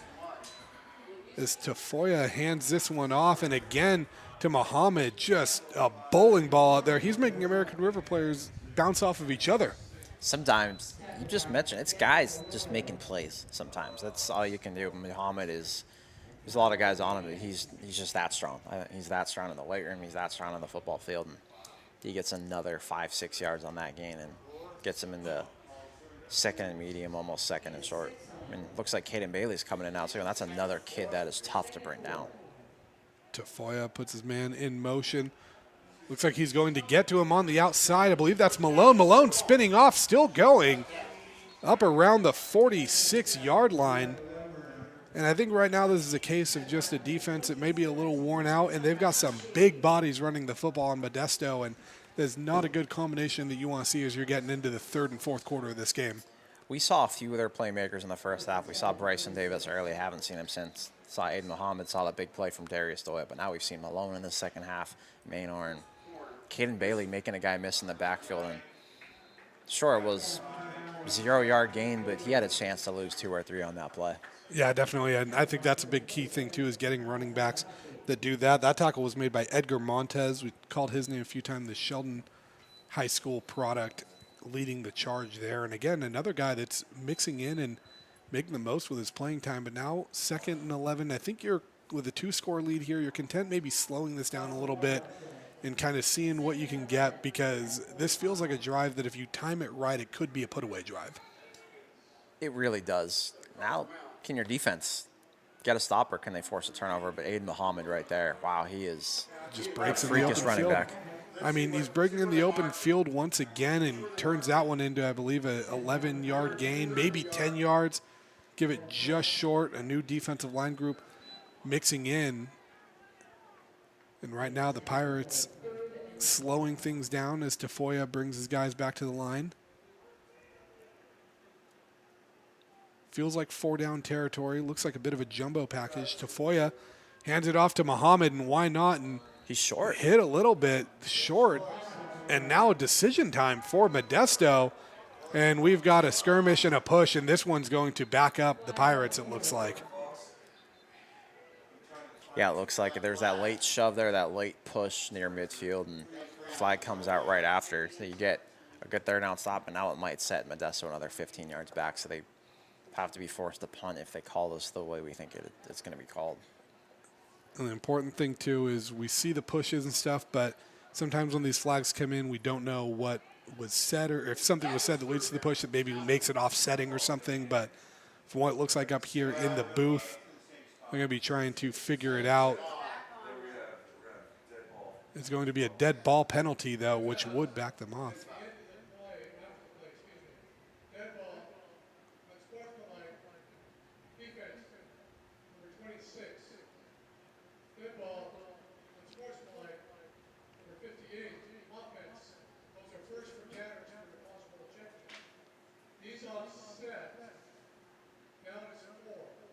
So still going to be a decision time for the Pirates because of the offsetting penalties. And now kind of the question is, if you're Modesto, what do you do here? Because the way you're running the ball feels like you go for it, and it looks like that's what they're going to do. But a stop here gives the Beavers a whole new set of life. If you're Modesto, I think you just go to what you've done in your bread and butter. Run this football, Aiden Muhammad. Trust those big boys up front to get that push and get you. It's not even a yard at this point. This looks like half a yard. Beavers showing pressure. Muhammad gets it, barrels forward, and I think that second effort was enough. And the Beavers only had 4 men down on that line. They were bringing pressure with the linebackers, but when no one's out wide for Modesto, Chris, are you a little surprised that you didn't see some more people up on that line of scrimmage for the Beavers?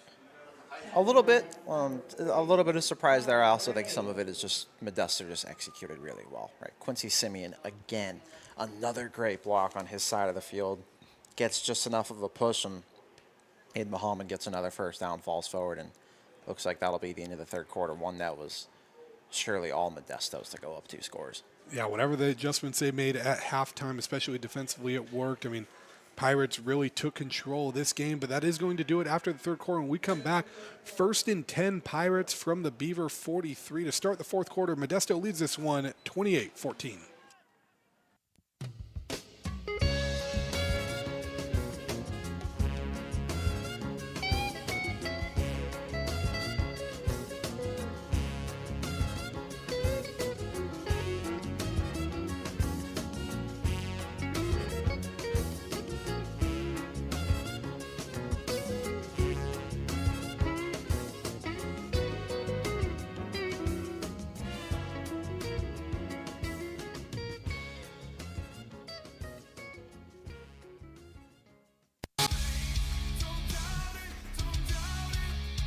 Got dragged there, and I didn't. He's an actor. Oh crap! Who cares? You got the rest of your life to be, serious. But just tweet it out and then don't And really then run respond. away. Yeah. No, I think it happens to some of us. Maybe it sounds a little personal to you, but I'm not. I didn't want me. Yeah, to I don't sound know. that It just way. maybe sounds like that. 'cause I Generally, know again, you're a very bright guy. Yeah. You see right into Right my through soul, you. my friend. That's why I have so many jobs, because people think I'm funny when they're driving home.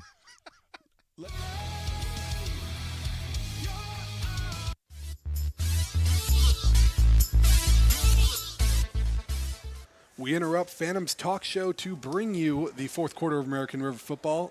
Pirates lead this one 28-14. Start of the fourth quarter, 1st and 10 from the American River 45. Tafoya going to hand this one off to Muhammad, and he's going to break into the open field once again, hit from behind on that. Not quite enough for the first down there, but again, what we've seen, a lot of downhill running lanes for Modesto in this second half.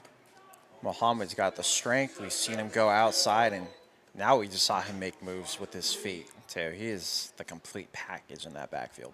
I mean, I know we talked about Davis coming in with a team-high 349 yards, but Muhammad came into this game with 31 carries, 244 yards, and 4 touchdowns. So, I mean, really kind of a tandem in this backfield, and he's taken over here as Muhammad again barrels forward, and he's going to have enough for the first down there.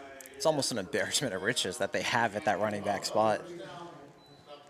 I think that's kind of the key, too. And, I mean, we've seen this a lot with the high school programs down in that 209, so it makes sense that Modesto's like that, but just running back after running back. And, AR's had a little bit of that, too, but that running game's just gotten a little bit stagnant here in this second half. You mentioned that southern part of the section. I was just at a game, Central Catholic Manteca, and those running backs are just like Muhammad, just super strong, physical, dynamic, and they just wear you down when that fourth quarter hits. Tafoya in here. Once again, handing this one off, this time to Caden Bailey, who's got room on the outside. And again, another chunk play for the Pirates. And I think they're content just getting 4, 5, 6 yards at a time down the field as they really eat away at this clock and look to put this game away. How cool is that? Caden Bailey from Hillmar gets a nice carry and lead blocker right there. Alex Cardenas, 6'2", 295 from Hillmar as well. So 2 former high school teammates doing great stuff there at Modesto and getting them inside the 30-yard line. I think the key thing here, too, if you're Modesto, is now you're really playing the clock, because even a field goal makes this a 3-score game. And I think if you're the Beavers, the question is going to be who's going to be the guy set this edge and get them behind the sticks. And I'm looking at a guy like Akil Martinson trying to get some inside pressure here.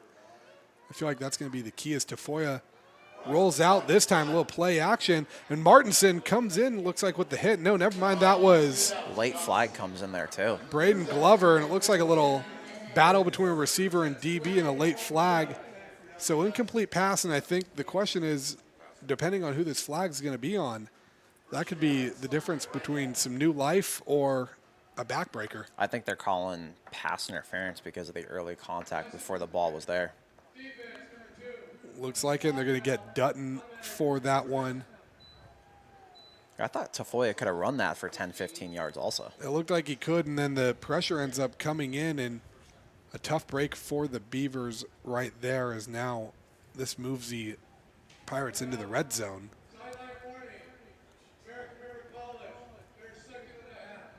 This sideline warning for the Beavers. as Modesto moving slowly up to the line. Tafoya puts a man in motion. He's going to go to Muhammad again. He's going to run over his own offensive lineman, and Beavers swarm a little bit, hold him to 2 or 3 yards. Hakeem Reynolds with the tackle there. Chris, first time calling his name the Grant High School product. Grant's got stoppers, they've got athletes, they've got everything, and that's why Grant's been to 3 straight state championship games and won 2 of them. And Hakeem Reynolds was a key piece of a lot of those runs, too. And keeping these Grant guys home here at AR, a huge reason why this team's been so successful. Man in motion, but they're going to give it to Muhammad once again. A little trickery. And he's going to turn that into about a 4-yard gain once again. I don't want to say the Beavers bid on that because Muhammad got about what he's been averaging there, but it's just that bowling ball when he gets moving with some momentum and he gets up to speed so quick, it just makes him so tough to bring down. What you're seeing, too, is this O-line is just getting an extra push in the second half. Muhammad again barreling forward, and it looks like he's going to have just enough for that first down. Maybe. And they're going to move these sticks once again. So first and goal coming up for the Pirates, and they are just wearing them down and imposing their will on this game right now. That's Modesto Pirates football at its finest. They've shown it in the second half. It's been, 21-0 in their favor, and they've got a chance to make it 28-0 here pretty quickly. Tafoya lining up. Nobody out wide. Everyone in the backfield there as he's going to give it to Muhammad again. A flag comes in on that play and a push, but we have 3 flags out on the field, so everyone saw something there, Chris. Yeah, let's see how this call goes, but you got to love the way that ARC defense just swarmed to the ball there. And 12 men on the field, so some miscommunication errors. You know, we talked about the 0-4 record for the Beavers, and if you look at who they played, I mean, they've played some tough competition, but it's important to note, too, Modesto coming in at 1-2. A win against Santa Rosa, but then a loss to San Mateo and a loss to Butte. Those 2 programs, no slouches either, so the Pirates are coming in battle-tested as well. Strength of schedule matters. It matters at every level, and it shows here. Even if, let's say, American River goes 0-5, it's against about as good of a schedule as you're going to see. And this is another ranked team that they're playing. So 5 games, 5 teams inside the top, not even 25, but the top 20 of this state. And some of them nationally ranked as well. Yes, like CSM last week. And Tafoya now, 3 men out wide, and he's going to roll out this one. Looks like he's got his men beat to the pylon, and a shove right there by number 32, Zaire Fortune, and it looks like it might have been enough to save a touchdown. So Beavers live to fight another down. We do have another flag out on the field, though. Zaire Fortune, he has got a lot of range. That's what he did at Will C. Wood in Vacaville. He led some really strong teams, especially his senior year there, and he's a part of a really good 2022 team there, and he looked like he just did in high school on that play. I think one thing American River's done a good job of is to get this penalty.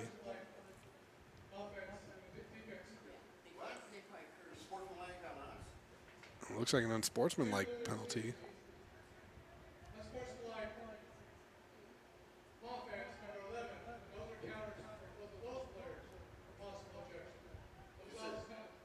Another offsetting unsportsmanlike penalty, but you know, one thing American River's done a good job of is when you see these guys like Will C. Wood and some programs that aren't necessarily quote-unquote football powers, they bring these guys in. A lot of times these are players that are D1 talents that are under-recruited, and I think Fortune's a case of that right there. I love that when you recruit every school, not just a couple.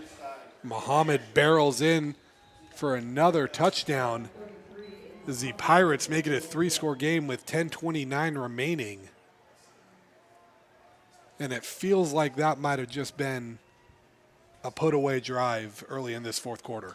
Yeah, that feels like a backbreaker. This whole second half has felt like Modesto. That first drive for ARC, they were starting to move the ball well, a turnover, and it seems like that Modesto's just taking control with an interception, that fumble, a punt return touchdown, and everything else. And now they make this extra point. They're going to go up 35-14.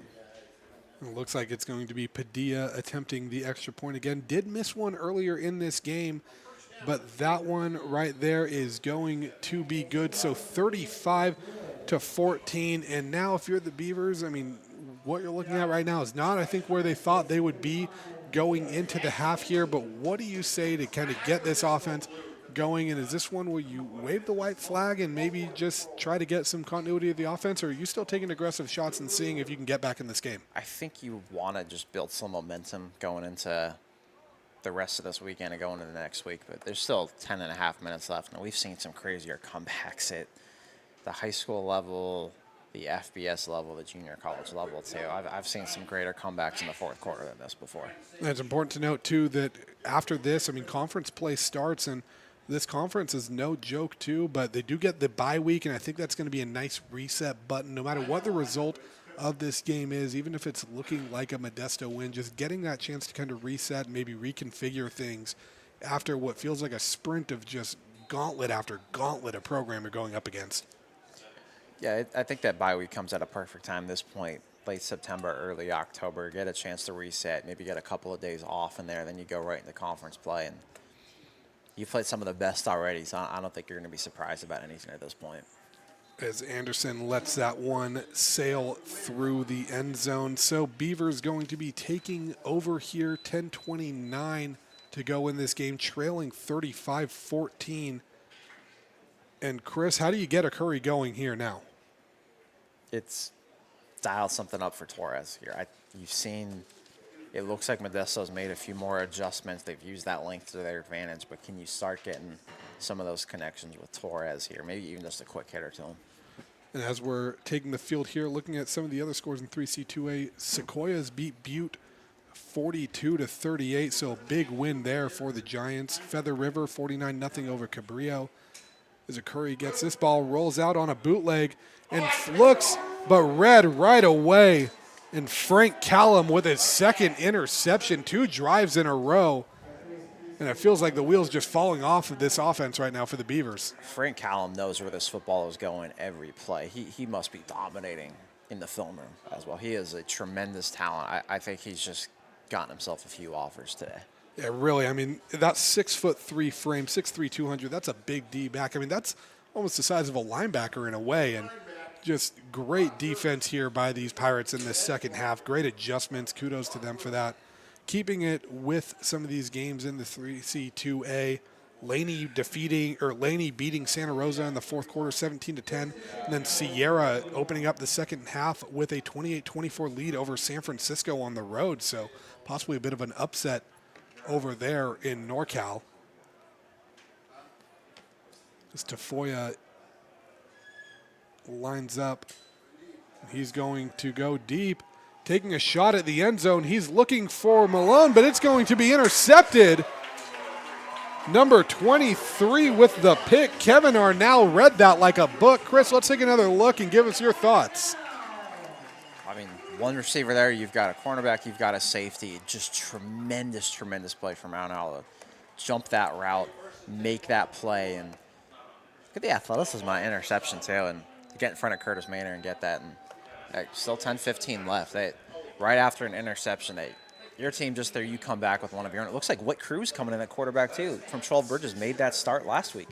Whit Cruz, yeah, tough start for him last week. He had those 3 first-half interceptions, but still been able to move the ball this year. He's 20-41 passing, but 221 yards, 3 touchdowns, 4 interceptions. But like we said, 3 of them came against that San Mateo defense that was strong. So we'll see what he can do. I mean, 6'6", 235. He looks apart. And, Chris, we've both seen him in high school. We've seen him show those flashes of what a D1 caliber quarterback could be. I would never bet against someone like Whit Cruz. He's got so much talent, tremendous leadership, character, and smarts that he is going to find a way to make plays and win. Cruz reading the defense. Looking like he's trying to set something up. And bobbles the snap. Bad snap. Good job by Cruz to just fall on that. Like a bit of a low snap and a miscue there, but I think that was also looking at where the play clock is at. I think that might be a case of the center watching the play clock and not necessarily waiting for the snap, and it came just a little earlier than the quarterback was ready for it. I want to give some kudos to Whit Cruz as well, because throughout the game I kept looking at the sideline. It's easy to be disengaged when you're not playing. You made a start last week and you're not the starter this week, but just constantly in that first half, in those first 3 quarters, I see him as a leader, picking guys up, and it's easy for coaches to give you the nod at a certain point in a game when you're acting like that. Absolutely, and Cruz brings Anderson in motion. He's going to hand this one off. Looks like that was going to number 5, Zaire Eastman on that. Turns out to a bit of a positive. And the other thing I noticed too, Chris, to your point, is whenever a Curry made a play, I mean, it's easy for a quarterback, especially when they got sat for this guy the week before, to, like you say, be disengaged. But instead, we have another flag.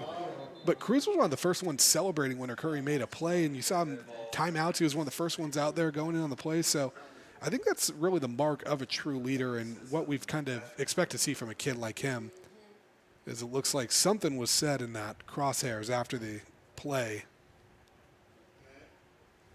Hey, Whit Cruz, though, that was a kid that was raised right. Absolutely, and a shout out to his dad, Barry Cruz. I know always tunes into the great man. broadcast. Great guy. Always love catching up with him.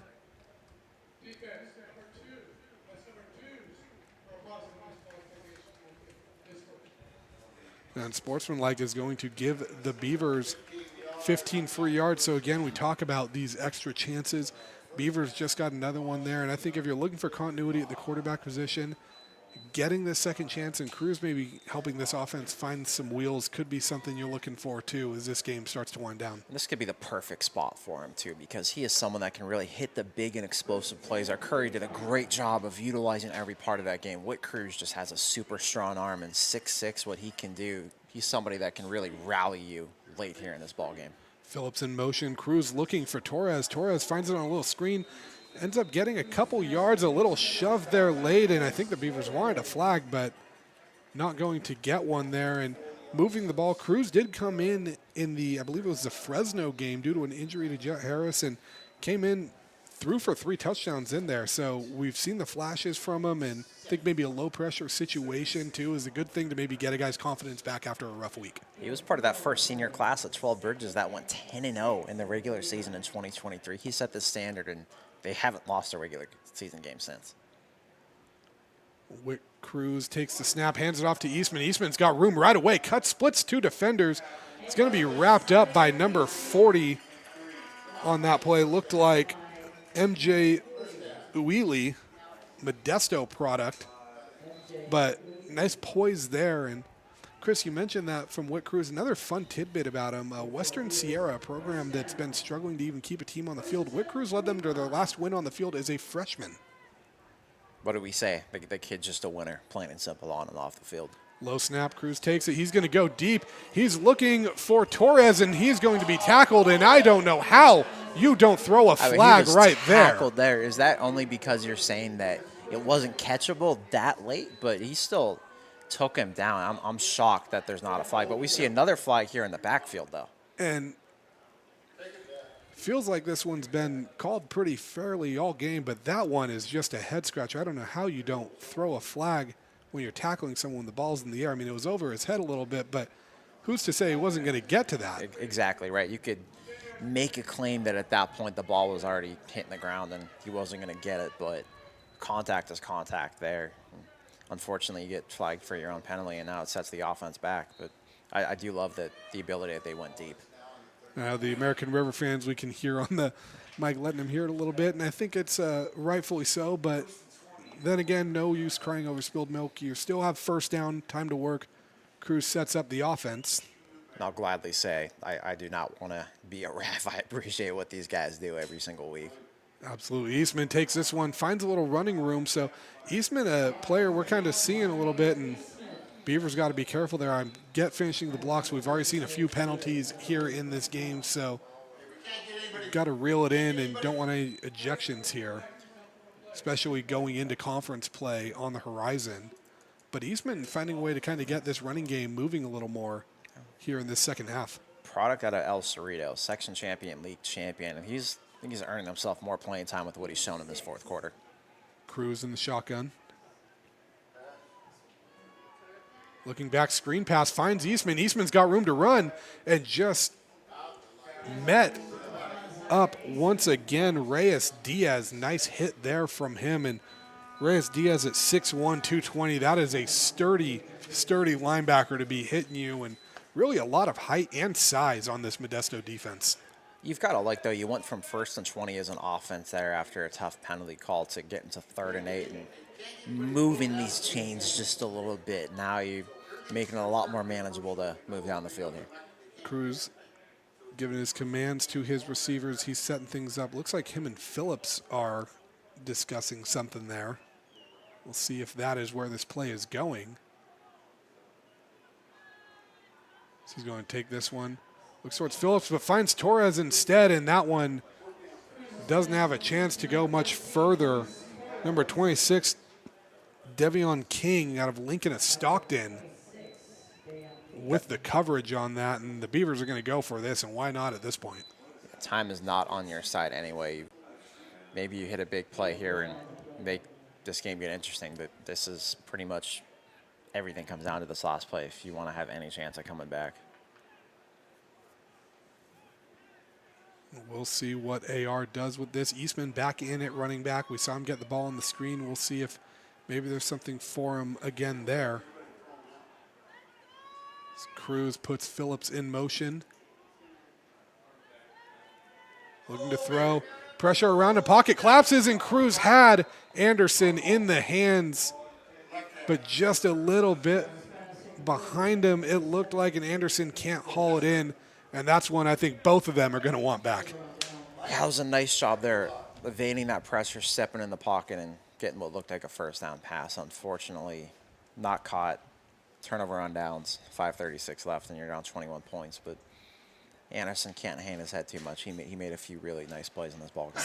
And I think, too, with Cruz on that, I think if you're Coach O, you still saw some growth out of him. Last week we saw pressure in his face right away. Didn't have a lot of great chances, and found there were times where maybe he panicked a little bit. Right there, seeing that pressure, stepping up and delivering a throw that was, capable of getting you a first down. I think in a way, you're kind of like, hey, I've seen the growth. I see where you get from point A to point B there. That coupled with the leadership on the sideline earns a lot of brownie points. Muhammad gets the carry here once again. 5:30 to play here, and the Pirates with the ball. 2nd and 5 now on the Beaver 43. So I think at this point they're playing for first downs rather than touchdowns, but I'm sure they would like to just put a cherry on top of what's looking like it's shaping up to be a pretty nice win on the road. A huge one for them when you go into the half down 14-7, and this being really ARC's game, and you flip the script and make this nothing but your brand of football. The big thing with this game, too, has been the special teams of the Pirates in the second half. And Caden Bailey takes that one, bouncing it outside enough for a first down. How about that lead block from Troy Leota? Also 6'3", 330 from Central Catholic of Modesto, and just brought a guy to the ground there late. And I think you love watching the O-linemen follow those blocks through, but at the same time, as a coach, I think on both sides, too, you're also like, I like the intensity, but let's reel it in here. This is a game that's in hand. We don't want to muck it up with ejections or make these waters any muddier than we need it to. It is a little harder sometimes at this level, though, because you want to get that film and get that opportunity at the next level. So there's a delicate balance. I'm not sure that can really be found. Best way is just play to the whistle, but maybe not play through. It looks like Bailey in that backfield once again. Hanging it off to him. He's going to go up the middle this time and has a lot of running room. And I think the big thing we've seen with this is these blockers a lot of times are getting to that second level right as these running backs are hitting the hole, and that's where these gains are turning from what could be 3 or 4 yard gains to 8, 9, and 10 yards. Yeah, they're just wearing you down. They get stronger and almost have more intensity as this game goes on, right? It seems like they get more energy, and that's the way the Modesto program is. Those are the kids they recruit down there and kids they bring in, and you're seeing that offensive line's doing a great job in the second half, and you're seeing every running back. Caden Bailey just hits a big run there for a first down. Aiden Muhammad's just consistently getting good yardage as well. And Tafoya setting up this offense. Has 2 receivers wide, 1 on each side. Bailey's still in the backfield. He's going to hand it off to him. I expect that we're going to see a lot of runs. That one sniffed out, and he's going to be guided a little aggressively out of bounds there, but the Beavers get him behind the sticks, and I think with how this second half has gone, you will take that as an AR defense. Hey, you got to stop in the backfield there where with what looked like a holding to me there as well. So your defense does everything right there. And you don't often see rushing plays go for a loss of 5, but good job there by AR, and nice little way to show that you guys are still kind of engaged in this. You're still checked in, still going to be playing aggressive football. It is. That's the way you have to play all 60 minutes of football and go start to finish. And coaches are always looking at how hard you're playing here, and that's what's going to determine depth chart stuff too. I think that's a big part of these last couple minutes too, is Tafoya hands this one off to Bailey once again. But I think a big part of where you're at, especially when you face this tough preseason, you're staring at a potential 0-5 start. A lot of this is maybe a gut check type of thing where if you're Coach O, you might be challenging some of these guys of, if there's a spot on this depth chart, go out and take it. And, who's going to step up? Who's going to be the guy to earn this playing time? Because the good news about this is, as much as the 0-5 thing is a bitter taste, conference play is still in front of you. And if you place top 2 in your conference, you are going to the postseason. So everything that you want to go after is still within reach. And maybe the road's a little harder now because you're going up against some of these, talented programs, or maybe you're going to have to hit the road for some postseason games. But the postseason is still very much at play. It is. Right? There's plenty of season left. Just because you're going to go to 0-5 more than likely, that does not mean your season is over. Seen one of their playmakers on this team is from Laguna Creek High School, and that is a team that schedule's tough preseason. They were 0-4 going into last night. They always finish like 4-1, 5-1 to end seasons, and why can't American River do that? That's just, it's finishing strong. They've still got a chance to accomplish a lot of their goals that they have, and bye week's always a good reset. And if you're these players, what do they say? Every play, every day is a job interview, essentially. So this is where coaches are really looking at seeing what you can do. How hard are you playing? What plays are you making? Are you playing really good disciplined football? I think the big thing about it, too, is we've seen American River teams do this before. We've seen AR teams start 1-4, 2-3, and go on postseason runs, and even seen them reach that NorCal title game. So it's not one of those situations where, it may feel like a mountain to climb, but I think in a way you got to just mentally find a way to make that mountain a molehill. Yeah, it really is. It's losing stinks, yes, but through it, you learn a lot of great lessons, and that's how you also get better, right? Maybe they find the right adjustments in the bye week, and they just come out with a vengeance. A nice little push there from the AR defensive front. I believe that was number 53, Isaac Estacio, leading the charge there, and 4th down now for the Pirates. Estacio from Intercom. Here's what he did his senior year there. 24 tackles for loss. Talk about just a freaking machine. And that's another one of those high schools that seems to be almost a feeder program for AR. I mean, it feels like every year we're seeing these Intercom guys on the roster, and it's a good thing when we talk about how great the football is in the Sac Joaquin section, but even let's just narrow it down to Sacramento. When you think of your powerhouses, you think your Folsoms, your Grants, your Intercoms, your Rocklands, your Del Oros, your Granite Bays, and when you look at these rosters, a lot of these names are guys that are from those programs. And even some of the smaller schools like your 12 Bridges and whatnot, your Placers, your Dixons, they're getting guys from that. So, I mean, being able to recruit these big school guys, these small school guys, and keeping that talent home, that's a huge thing. And I think that's why the Beavers have been successful here, and why I still think there's reason to be a lot of very optimistic heading into conference play, because you guys come from winning programs. That's a testament to good scouting, good recruiting there as well, because you're hitting not just 2 or 3 schools, you're hitting 50, 60, and getting guys that might be underlooked, but you know what they can do. As that field goal low, but ends up somehow finding its way through all those AR hands. So Emmanuel Garibay with the kick there, and I believe that was a 44-yarder. On that one. So 38-14 with 1:47 left. We will be right back here at American River College. Here at Super Taco, we specialize in authentic Mexican food. One of the reasons we are different from other places is that we make everything from scratch. You get a great value when you come here, large portions and quality food. Our most popular dishes are many different kind of tacos. We have giant burritos, different kinds of enchiladas, and the fajita. If you're ready for real Mexican food, stop in at a Super Taco. We love to see you.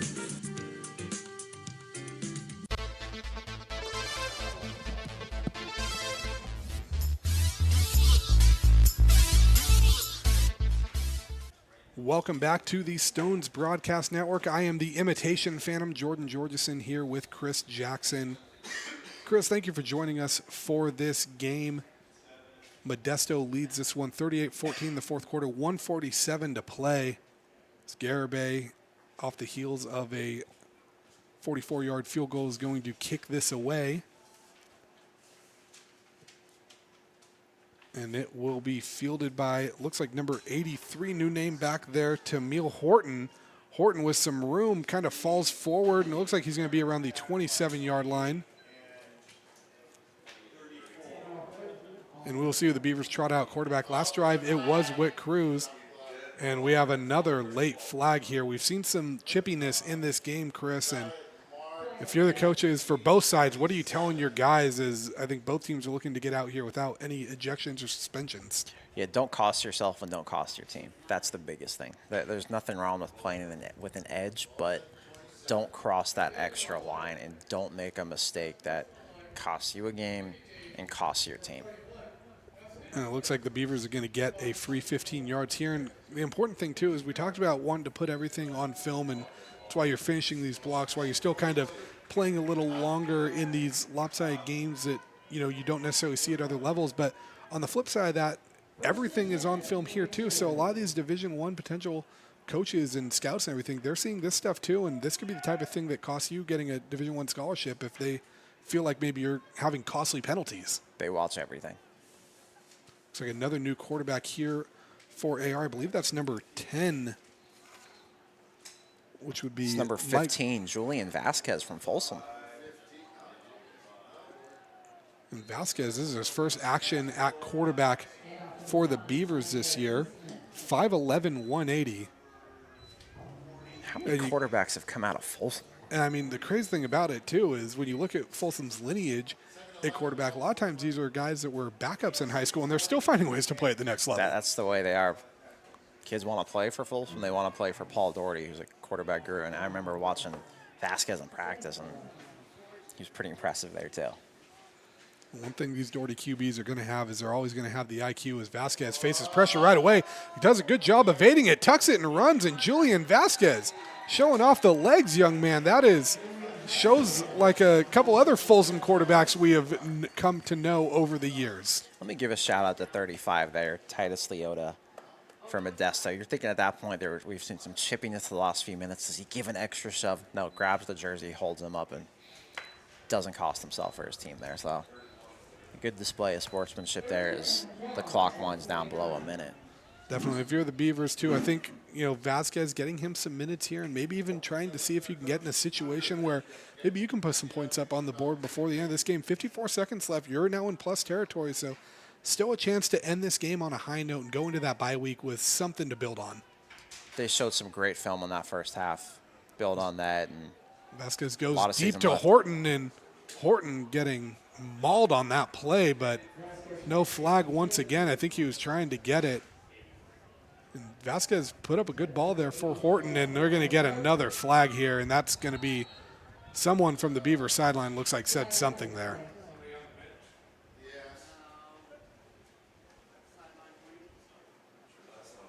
Yeah, I know it's frustrating when, you feel like you got to get these flags, but you also got to keep it going, and the one thing you don't want to do is be someone out of uniform that's costing your team yards. Yeah, that's something coaches are just not going to like, and you can't cost your team anything. You can't hurt your team in these moments, and to get a 15-yard penalty right there, that's something that I think Osterhout and the staff are not too thrilled about at this point. You saw Osterhout making a slow walk over there, I think, to gather his thoughts a little bit on that. And if you're that player, too, that walk still feels like it's coming way too fast, even with a slow walk. I don't even know if Osterhout said anything. I think just that look alone scares you so much. It's the I'm not mad, I'm disappointed. It's almost worse to hear sometimes. Oh, but he's far mad worse too. To hear. Yeah. He's mad and disappointed, and he has a right to be. I mean, just frustrating. But, again, 4th down now, 4th and long, and see what Vasquez can do if he can make a play here. He's thrown a good ball and made a good play with his legs. He really has. He got at least one more snap guaranteed. Make the most of it. It Looks like we're going to get another flag here, and usually if they're going to throw something on that, delay a game. So again, just another miscue, and penalties weren't really a problem for the Beavers in that first half, but really starting to plague them here in the second half. Been just a really difficult second half when it comes to the turnovers and the penalties and that blocked punt as well. But like we said, right, not their best half of football, but that first half of football looked really good. And if they can play like that the rest of this season, you're going to see quite a few wins stockpile on that record. I think so, too, and I think this schedule is going to pay off, especially when you see some of these other games coming through. Some tough opponents, again, still on the schedule. Vasquez looks deep to throw, and the pocket just collapses around him. Not a ton he could do there. Number 34 on Modesto making that play. That's Juan Severda, a Kimball High School product, and that is going to put the cherry on top for the Pirates and the nail in the coffin for the Beavers. Just not enough time there. Eric Phillips got open on the outside, but pocket collapsed. Another play from this Modesto front seven, and they'll probably just kneel the ball down, run one last play, and make this thing over. Yeah, that's what it's looking like. The package out for victory formation. And, that's the problem when you get in those 4th and long situations. Vasquez, we can see the plays that he can make, but when you need everyone to be in front of the sticks, sometimes it takes too long for those plays to develop, and you either have to settle for throwing shorter than the sticks or end up, having a play blow up like that, and that's where it can lead to the problems where you end up giving the ball up at the 24, and with the time left in this game, it's not really going to make a difference, but that's one of those things that you're going to want to work on. Yeah, it is. There's a lot of stuff on film that might be good to watch in these next, 2 weeks until their next game. You got plenty of time to look back at the stuff and see what you got to do and those adjustments you've got to make to really get into the second half of the season strong and make that push for the playoffs. And I think if you're the Beavers right here, it's, long talk. I think that timeout and talk might have more been something along the lines of nobody do anything to, get this to turn ugly at the end. Let's just, get out of here, get back to the locker room. We will have our talk either in the locker room or on Monday. As Tafoya kneels this one down. And I don't believe he will need to snap this ball again, as the teams are going to midfield. So the final from here looks like it will be 38-14 in favor of Modesto, behind a big performance from Aiden Muhammad, Dede Tafoya making some plays, and then in that second half, Frank Callum and Reyes Diaz really helping take this game over defensively with some turnovers. As that clock winds to below 0, and we hit zeros. Don't go anywhere. We will be right back for our post-game conclusion here on the Stones Broadcast Network. When it comes to your home's maintenance and repairs, Jeffers Resource Group has you covered. Our handyman services offer a comprehensive range of expertise, from minor carpentry to drywall, electrical and flooring for property managers, landlords, and renters alike. We ensure that every job is completed to the highest standards, so you can have peace of mind. Contact us today to discover how Jeffers Resource Group can help keep your home in top shape.